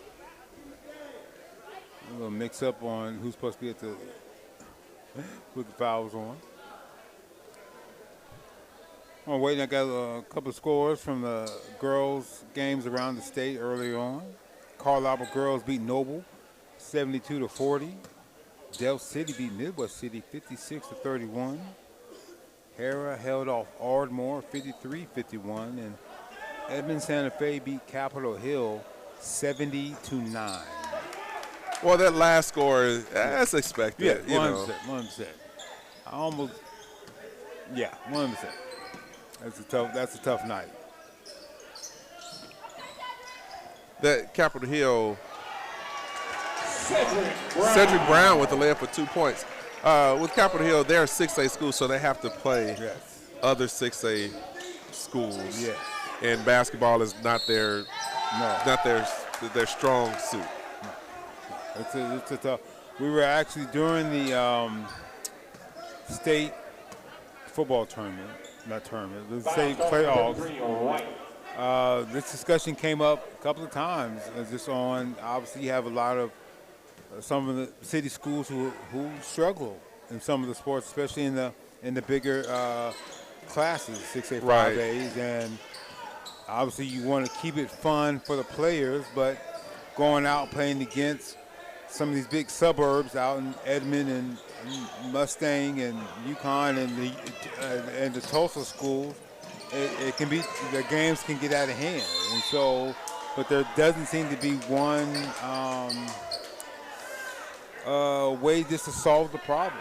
At least according, at least the OSSAA and the voting, the people who vote on it don't believe there is one. Right, and speaking of OSSAA, and as far as it goes, Oklahoma City Public Schools, I believe I'm correct when I'm saying this information, but we used to play all of the Oklahoma City schools, like Star Spencer versus Douglas, Star Spencer versus John Marshall, Star Spencer versus Northwest Classic. You know, we'll play our in-district schools, but last year or 2 years ago, somewhere along the way, OSSAA changed that, so now everybody has to play within their district. In their class. Right. And so that took away from those games, right? Right. So it just so happens that Star Spencer and Douglas, we're in the same class, so that's and so we're able to keep that up. And then you have, I think they have 20 games, and so like anything else, you have 2 or 3 games that you can kind of play whomever you want, and so that's we'll play like Kipp Tulsa, which they're not in our class, and then we'll play Millwood, because Millwood is a smaller class, they're 2A. But it's harder to get Gates money, because when we were playing Northwest Classen, they're just like crosstown rivals. People you would go, but now that we're playing schools like Victory Christian or someone else, some parents don't travel as well as others. So it takes away. It takes away from the game, especially the big games. Those are, while in the it's a 3-pointer for Payne for Kipp Tulsa, 43-26. Yeah, timeout. Yeah, for Kipp Tulsa. That's something that the schools who are in the suburbs don't have to worry about.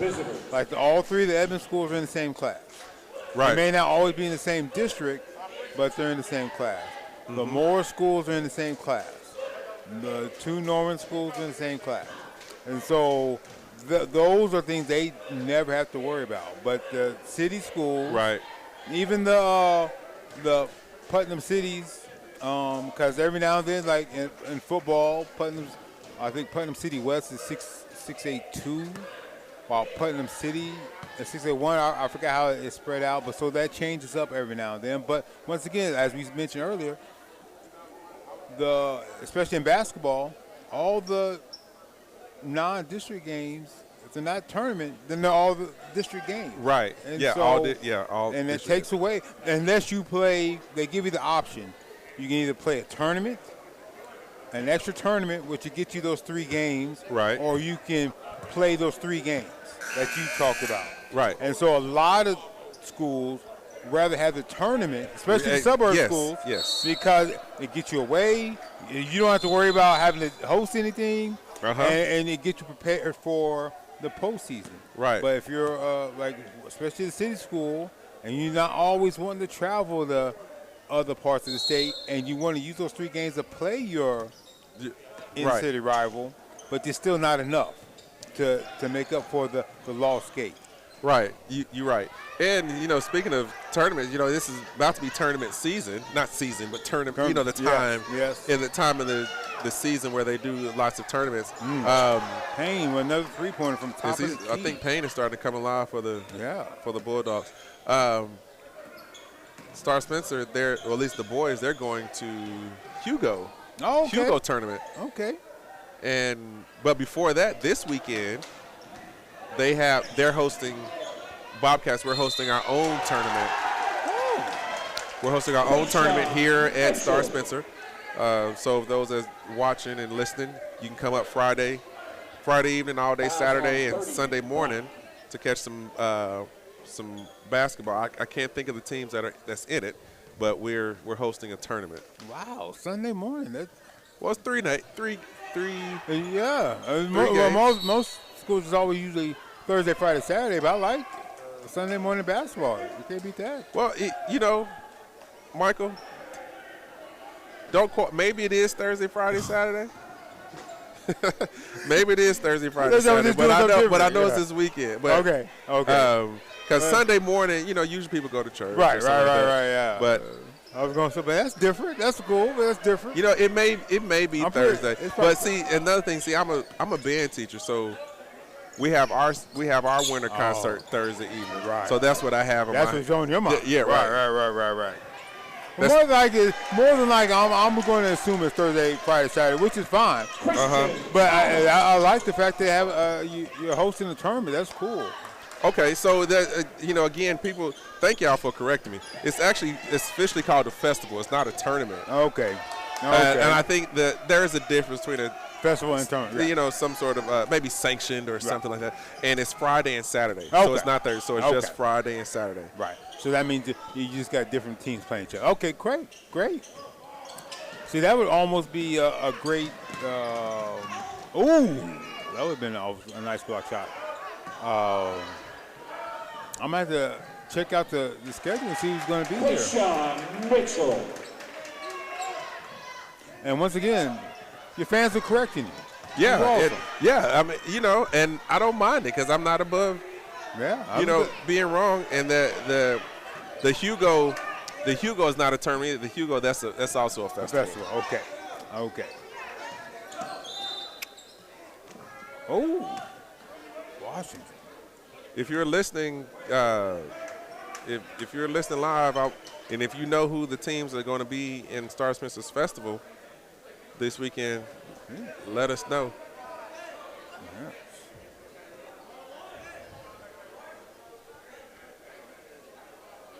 I'm sure your loyal fan base will make sure Somebody will. know. They'll let me know. 50-32. Kipp Tulsa 50. Star Spencer Bobcats 32. This is some more confusion with the refs, and I think figure out who's shooting. Yeah.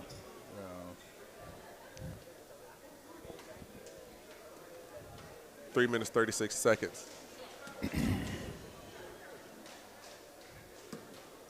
And this is the third quarter, right? Yes.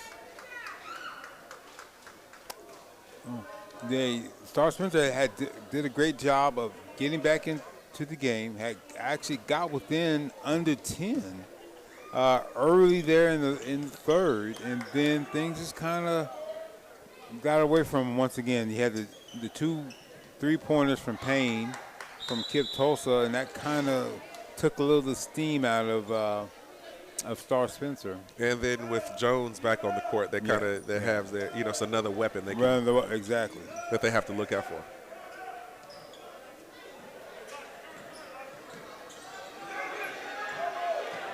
Kipp Orange on the defense. Yeah, he almost had created a turnover. Well, he did.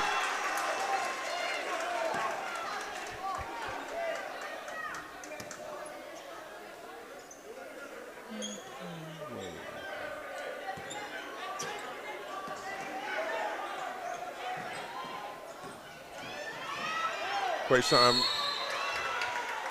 drives, but he gets fouled, so he's going to the free throw line shooting 2. Fouls called number 30, Black. I know that's not a real score. Quayshawn Mitchell to the line, shooting 2. Oh, I guess it is. Weatherford leads Cash 48-1 at halftime. 48-1. This boys, girls? Boys. That's the only reason I read it off and said, wait, that can't be right. 48-1. That seems like a lot of points to not be in score. Weatherford's still trying to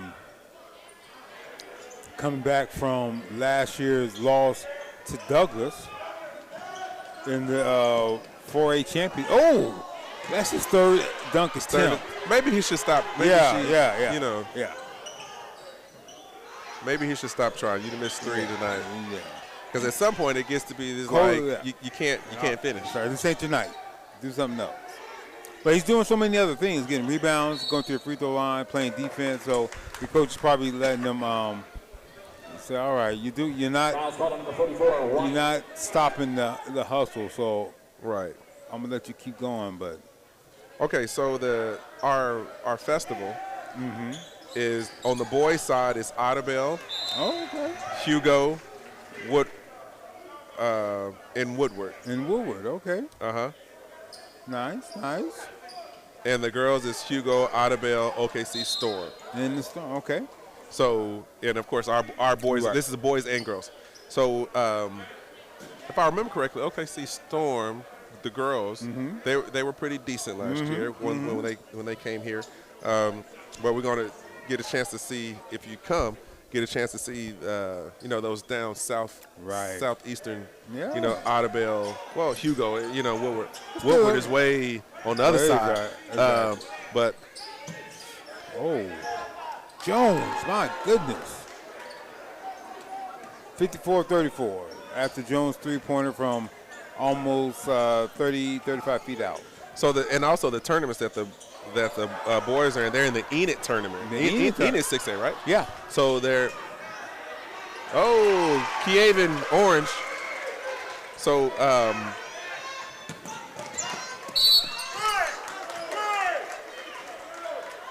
the boys are in the Enid tournament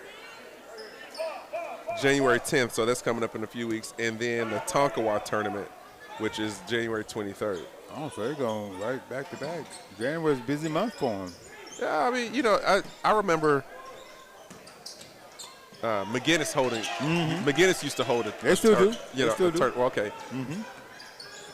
That was a long time ago, and then I haven't heard much from them, and since what's the young man's name that went to McGinnis and then he went to the league? Blake Griffin? No. Ooh, nice play. Cameron Brown with the and one. Cut the lead at 54-36 with 1:40 left. What they doing? They wiped it off? Wow, that's kind of surprising. No, there's some. Yeah, they wiped. Were they saying? Did they say no bucket? Foul is on number 30, Black. No basket. Oh, yeah, they wiped it off. Wow. And turn around, turn it over. Oh, Jones said, mine.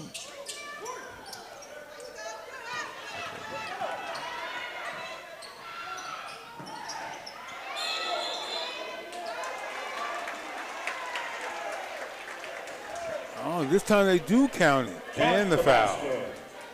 54-38.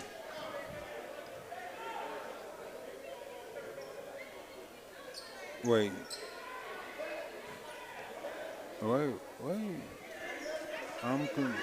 So there was a foul, and the basket counted. Something. But it's Foul called on number 2, White. Kipp Tulsa ball, so I don't know exactly what just happened right there. But it's 54-38 with 122 left. Kipp Tulsa just got fouled, Payne at the line. Yeah. Now with the McGinnis tournament, Daniel Orton. Okay. Oh, Yeah, he went to Bishop was that McGinnis, and then he was the He was Thunder for a minute, Thunder hot for a minute, minute. and I think he's overseas somewhere. Right. Daniel Orton. Yeah, but I don't think McGinnis has had And he's tons of success since. No. since then. They were all right. But they still do hold a very good basketball tournament with an amazing hospitality room. So that's how I grade all tournaments that I go to.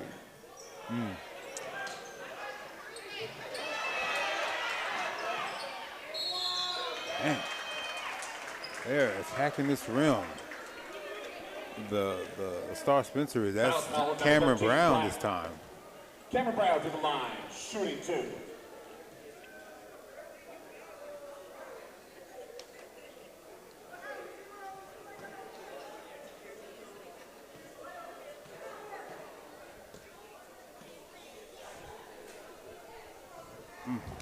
Free throws. I would hate to look at their free throw percentage after the game, because once again, just you go through the amount of easy points Star Spencer has missed out on, from the buckets in the paint and under the rim to the missed free throws.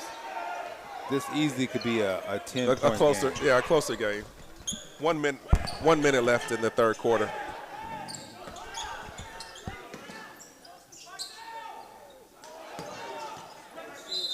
Foul. Oh my gosh. Foul called on number 12, Black.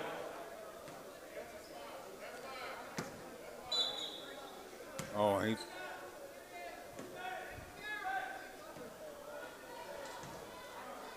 Krishan Mitchell to the line.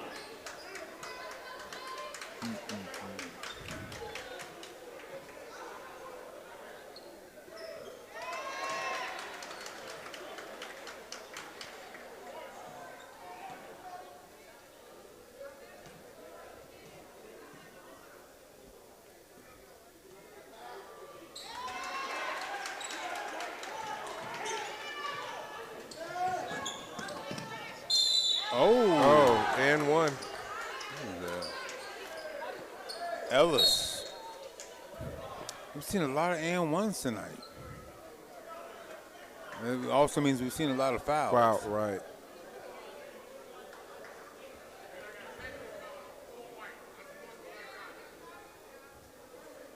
We have a foul on number 4, White, and then a technical foul on number 4, White. Uh-oh. So are they calling that intentional, or what's the technical about The technical foul on 4. They said there was a foul on 4 and then a technical foul on 4. You must have said something. I missed I missed what I happened. missed it. Well, that sends Ellis to the free throw to shoot his 2 shots.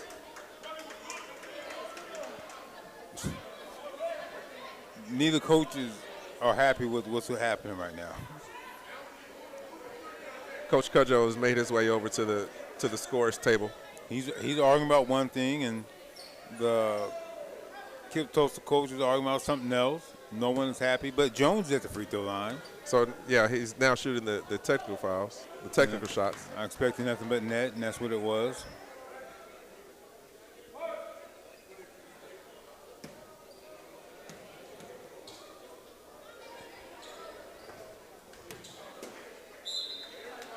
(59-41), 44 seconds left.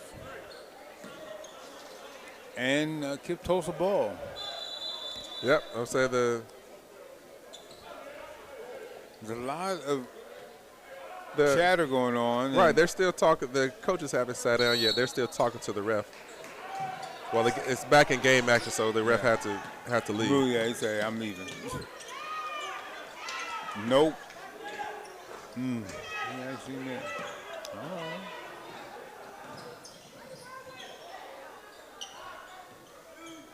Quayshawn. He's just off the mark, but offensive work. Oh, another. Here we go. As soon as I saw it was Washington, I knew he was going to go in for the dunk. He finally got one. Well, he's probably done for the night. 61-41. And that's the quarter. Probably said, I finally got one, coach. Yeah, but what's that average looking like now?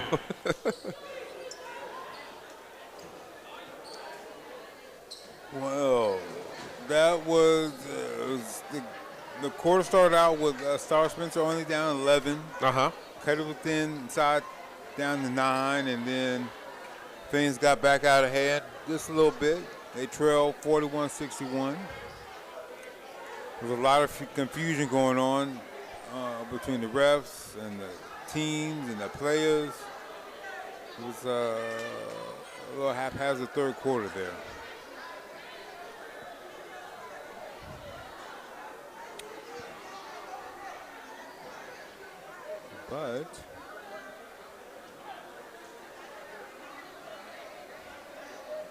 But out in Vegas, the Thunder trailed Milwaukee 57-50 at the start of the third quarter in the NBA Cup Championship. And for those who didn't know, the winners of the NBA Cup, each player gets an additional $380,000. Each player? Each player. Well, that gives them an incentive to play hard. It does give them an incentive to play hard, especially, obviously, for people like Gilgeous and Dame and Shea. I don't ever want to say $380,000 don't mean nothing. Don't mean nothing. But because I think it was Dame who said he was already probably going to spend this on a watch. I want to be in that position where I can just say that. But for the players who are on the team who are like on the two-way contracts, right, rookies who aren't making that serious money, and you don't know what your future's going to be. Right. This is $380,000. That's yeah. Especially, man, that money that you weren't counting on, that wasn't part of your original contract. You can sock. Hopefully, you have a good financial advisor. Tells you to invest that in something, put it away, maybe pay off some debt if that's what you have in your family. But you know, it's a good little thing. Yeah, I believe the losers get $250,000 themselves. So they just for making it, they get something. Yeah. So it's the NBA had to do something to bring the players' interest up during the middle of the season, before Christmas, so to speak. They always say Christmas. The NBA season doesn't start till Christmas. Well, they had to find a way to make it interesting. Ooh, nice finger roll attempt by Mitchell. That probably wasn't an actual finger roll, but I'm gonna give him credit.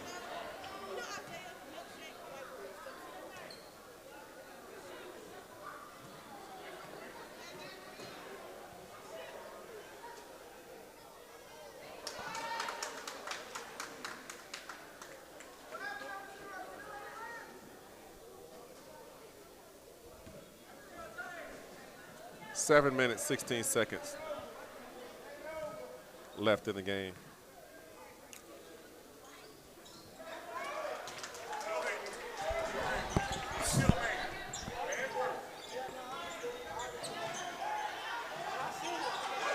Oh, Bobcats created a press and then a turnover.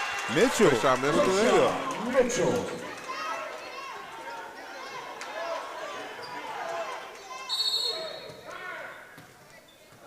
Timeout. Kipp Tulsa. We do have a running clock, though. Do we? Oh, no, I think that's an accident. Well, it's Timeout. Visible. He said, wait, I thought it was a running clock. My bad, coach. I'm sorry. I'm trying to get home and watch the second half of the Thunder.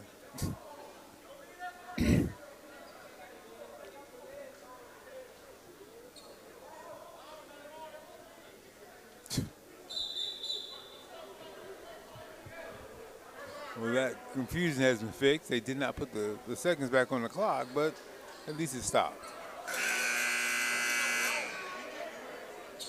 Uh-oh.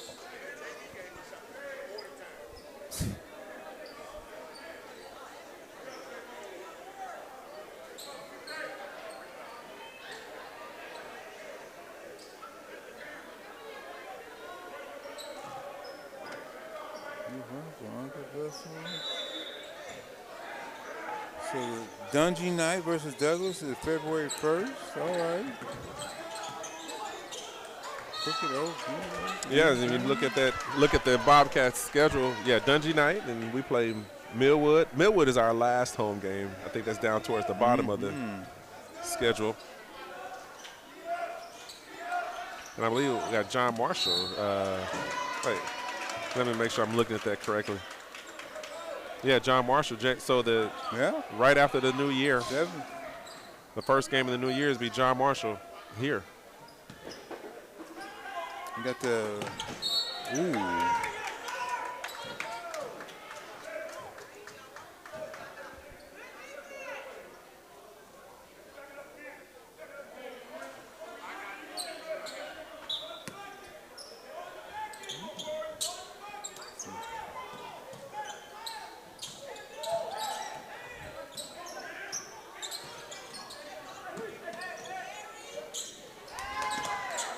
Payne for Kipp Tulsa. He's in the second half. He's decided to wake up and do something.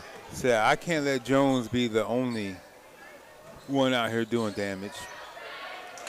Maybe you can give Tim a headband so he can feel like Jones. Full time. Full time.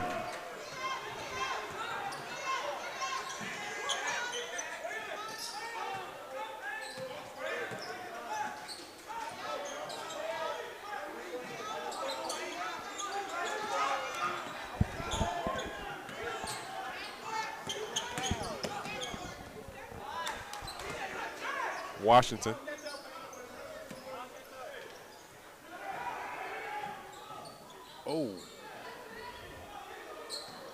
And once again, it's just these little easy shots that they keep. They can't missing. They not dropping.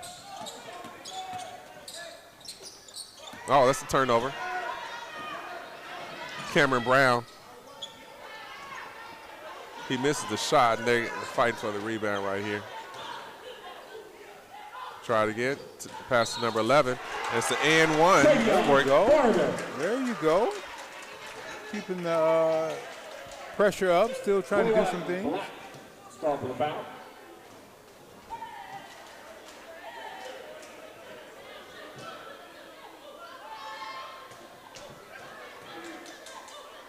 There's Travion Barber. Let's go to the free throw line shooting that and one. Hey, it's 62-57. You know, we got it under 20. Stranger things have happened. Forced a turnover by Kipp Tulsa. You got a chance to get even closer. So, yeah, what's that? 15 points. 15-point game. We're just going to have to see what the Bobcats decide to do.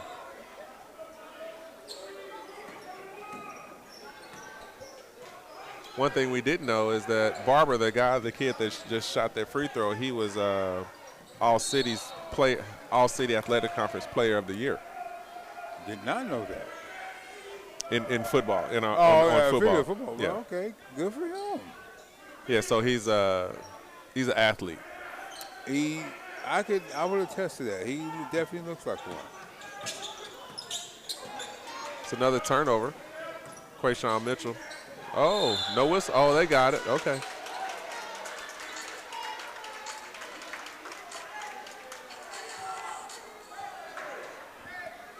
Foul spot number 24, Black. Quayshawn Mitchell to the line.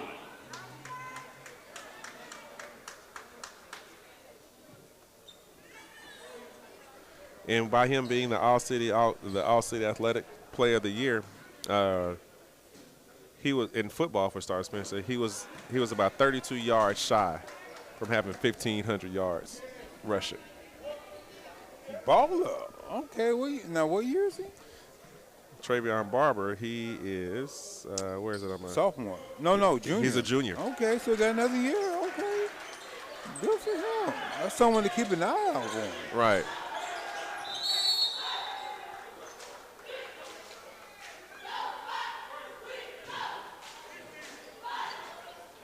Timeout. It's a 30-second timeout from Kipp Tulsa. With the score of 67-53.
Back to action.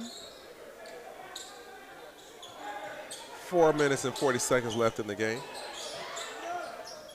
Quayshawn Mitchell, 2 points. Ooh. The lead has been cut to 12. Mitchell. They could have easily have given up when they were down about 20, but they have clawed They brought it back within 12. Yeah. 14. Washington said, I should have been fouled on that one.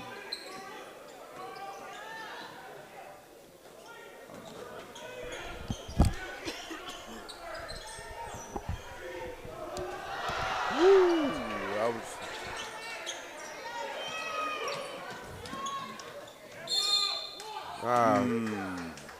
Uh-oh. 13 is limping down. 13 is down. Ellis looked like he's hurt his right leg. Or his foot. Foul spot number 20, White. Remember, fans, if you need a ride, you should call your ride now. Again, if you need a ride, you should have called your ride. His shoe is untied up. Do they play that way, or some do. You know, some do. Or the long strings, or I don't know. He probably make him tie. He said tie your shoe. No, he didn't. He probably should. I mean, that's dangerous. Yeah. I know he has Incredible Hulk tennis shoes on, but still.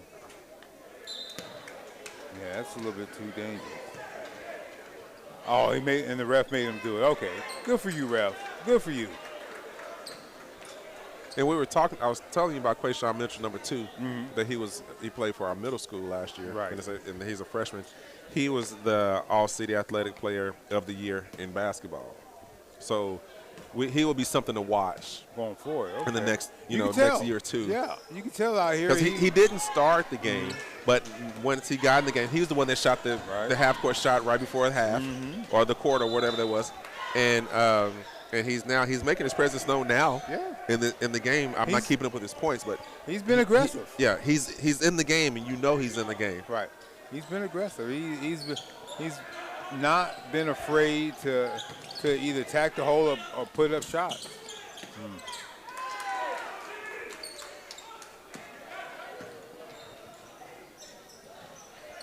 Oh,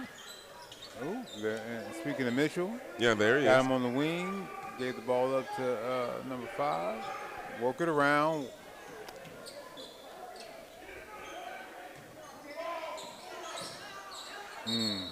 Brown. Oh, call for travel. See, he had 11, who was Thomas, open in the corner, but he decided to try to get in a little bit closer. Their roster's wrong. That's Barber in the corner. Oh, Barber in the yeah. corner. But yeah, he had somebody Okay. in the corner. Yeah. And just like that, leads back up to 18. 3 minutes left.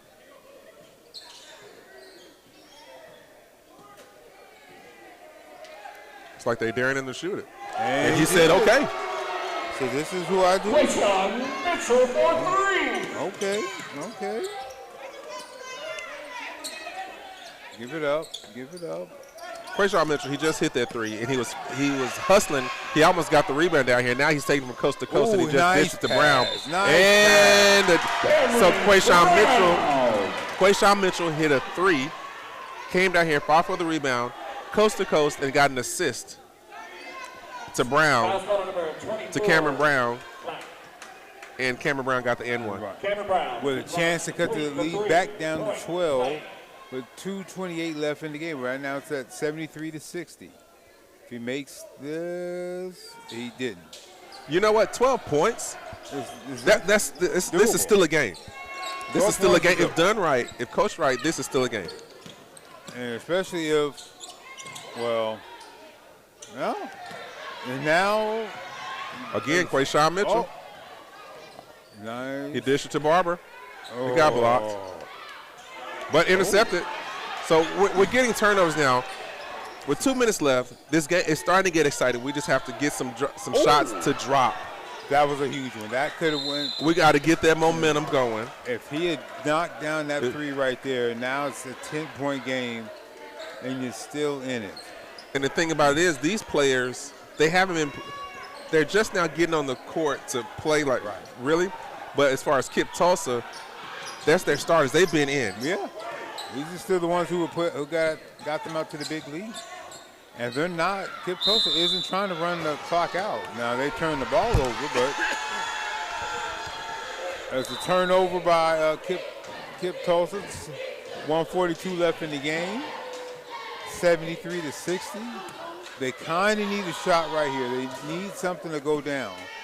Mitchell's breathing a little hard, but he said, all right, timeout for Star Spencer. Timeout with 137 left in the game. Star Spencer down 60-73. Now I know each game is different, and each makeup of each player is different. But one thing that Coach Cudjoe could possibly look at is look at the combination of on this player that's on the floor right now. Timeout, Bobcats. Exactly. Because this combination is the one that brought you back from down 20 or 30. No, down. What 20. They were back down to 20. They got it back down to 20. Yeah, they were down 20, fourth. and now they're within scratching distance of So And on the last 2 possessions, had a chance to get with under 10, just missed shot. So, not only the team that is working well together, it's the squad or the unit that is still hustling. Because remember, it was Brown who came up and got the steal, right, while hustling up court to get the deflected pass. So they're not giving up; they're still fighting. Looks like Ellis is leaving the game. Yeah, number 13. He said he hurt his ankle earlier, right? Yeah. Now shoe was off. And now he's going to the locker room. Action started. 97 seconds left.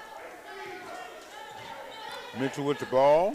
Keaven Orange created a screen for him. He missed, but that's okay because they got their. There you go. 20. Christopher Thomas. 62-73. A minute. It's an 11-point game. A minute 17. They're trying to get the steal. Oh, that's where they missed that. Somebody on the back Yeah. end should have had somebody back there. But once again, that's what we talked about. If two's on me, someone's open. Right. But now they're looking for Mitchell. They're trying to get the ball to Mitchell. Well, if he has a hot hand, yeah, but that's a great thing when you're a freshman and your teammates who are summer upperclassmen are looking to get you the ball in this situation.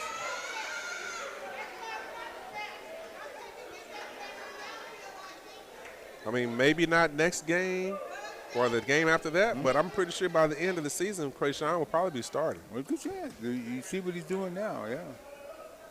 Hit the free throw. Or at least if he's not starting, he's in the rotation. Yeah, first man off the bench, or to But in that guard position. But more importantly, he's still in the court now. In the fourth quarter. Right. Oh, that would have been huge. I would have cut it to 10.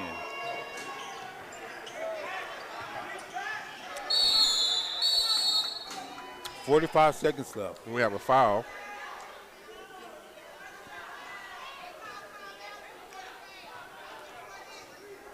Was the foul or a timeout? I think they call they're trying to decide. Timeout. Visitor. I guess that's Okay. what it was. Yeah, it's a timeout.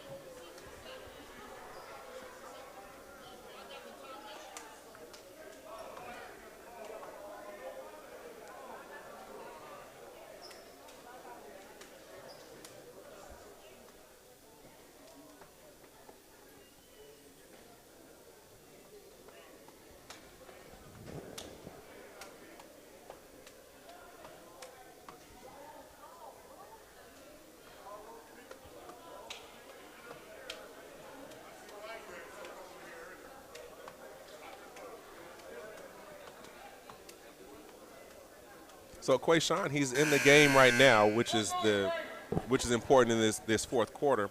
He started during the previews, the basketball previews. He started previews. I got some insider information. He started previews, but he missed a couple of practices. So coach made the decision to sit him. So discipline comes first. I'm right, not mad at that. and he didn't play during the Harrod tournament. So now this is his debut back, into rotation.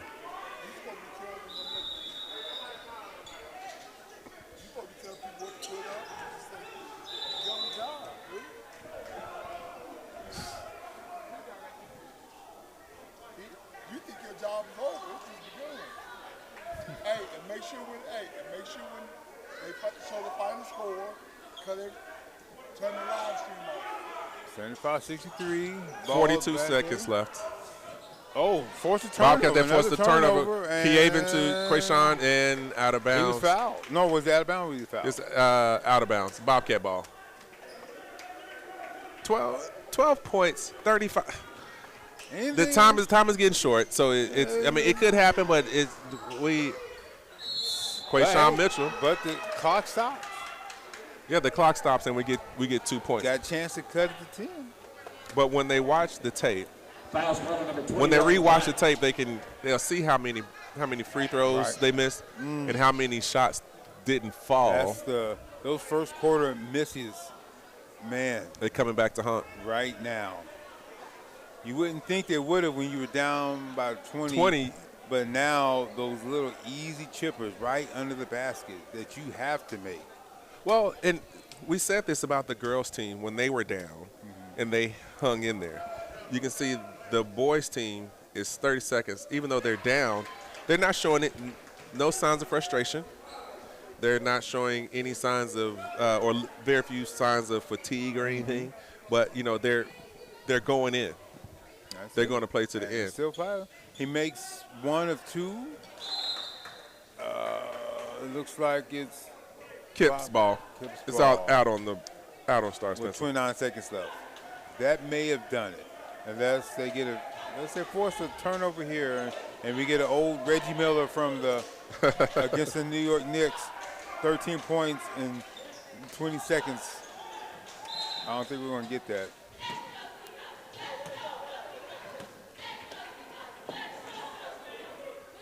Foul's called on number 2, White.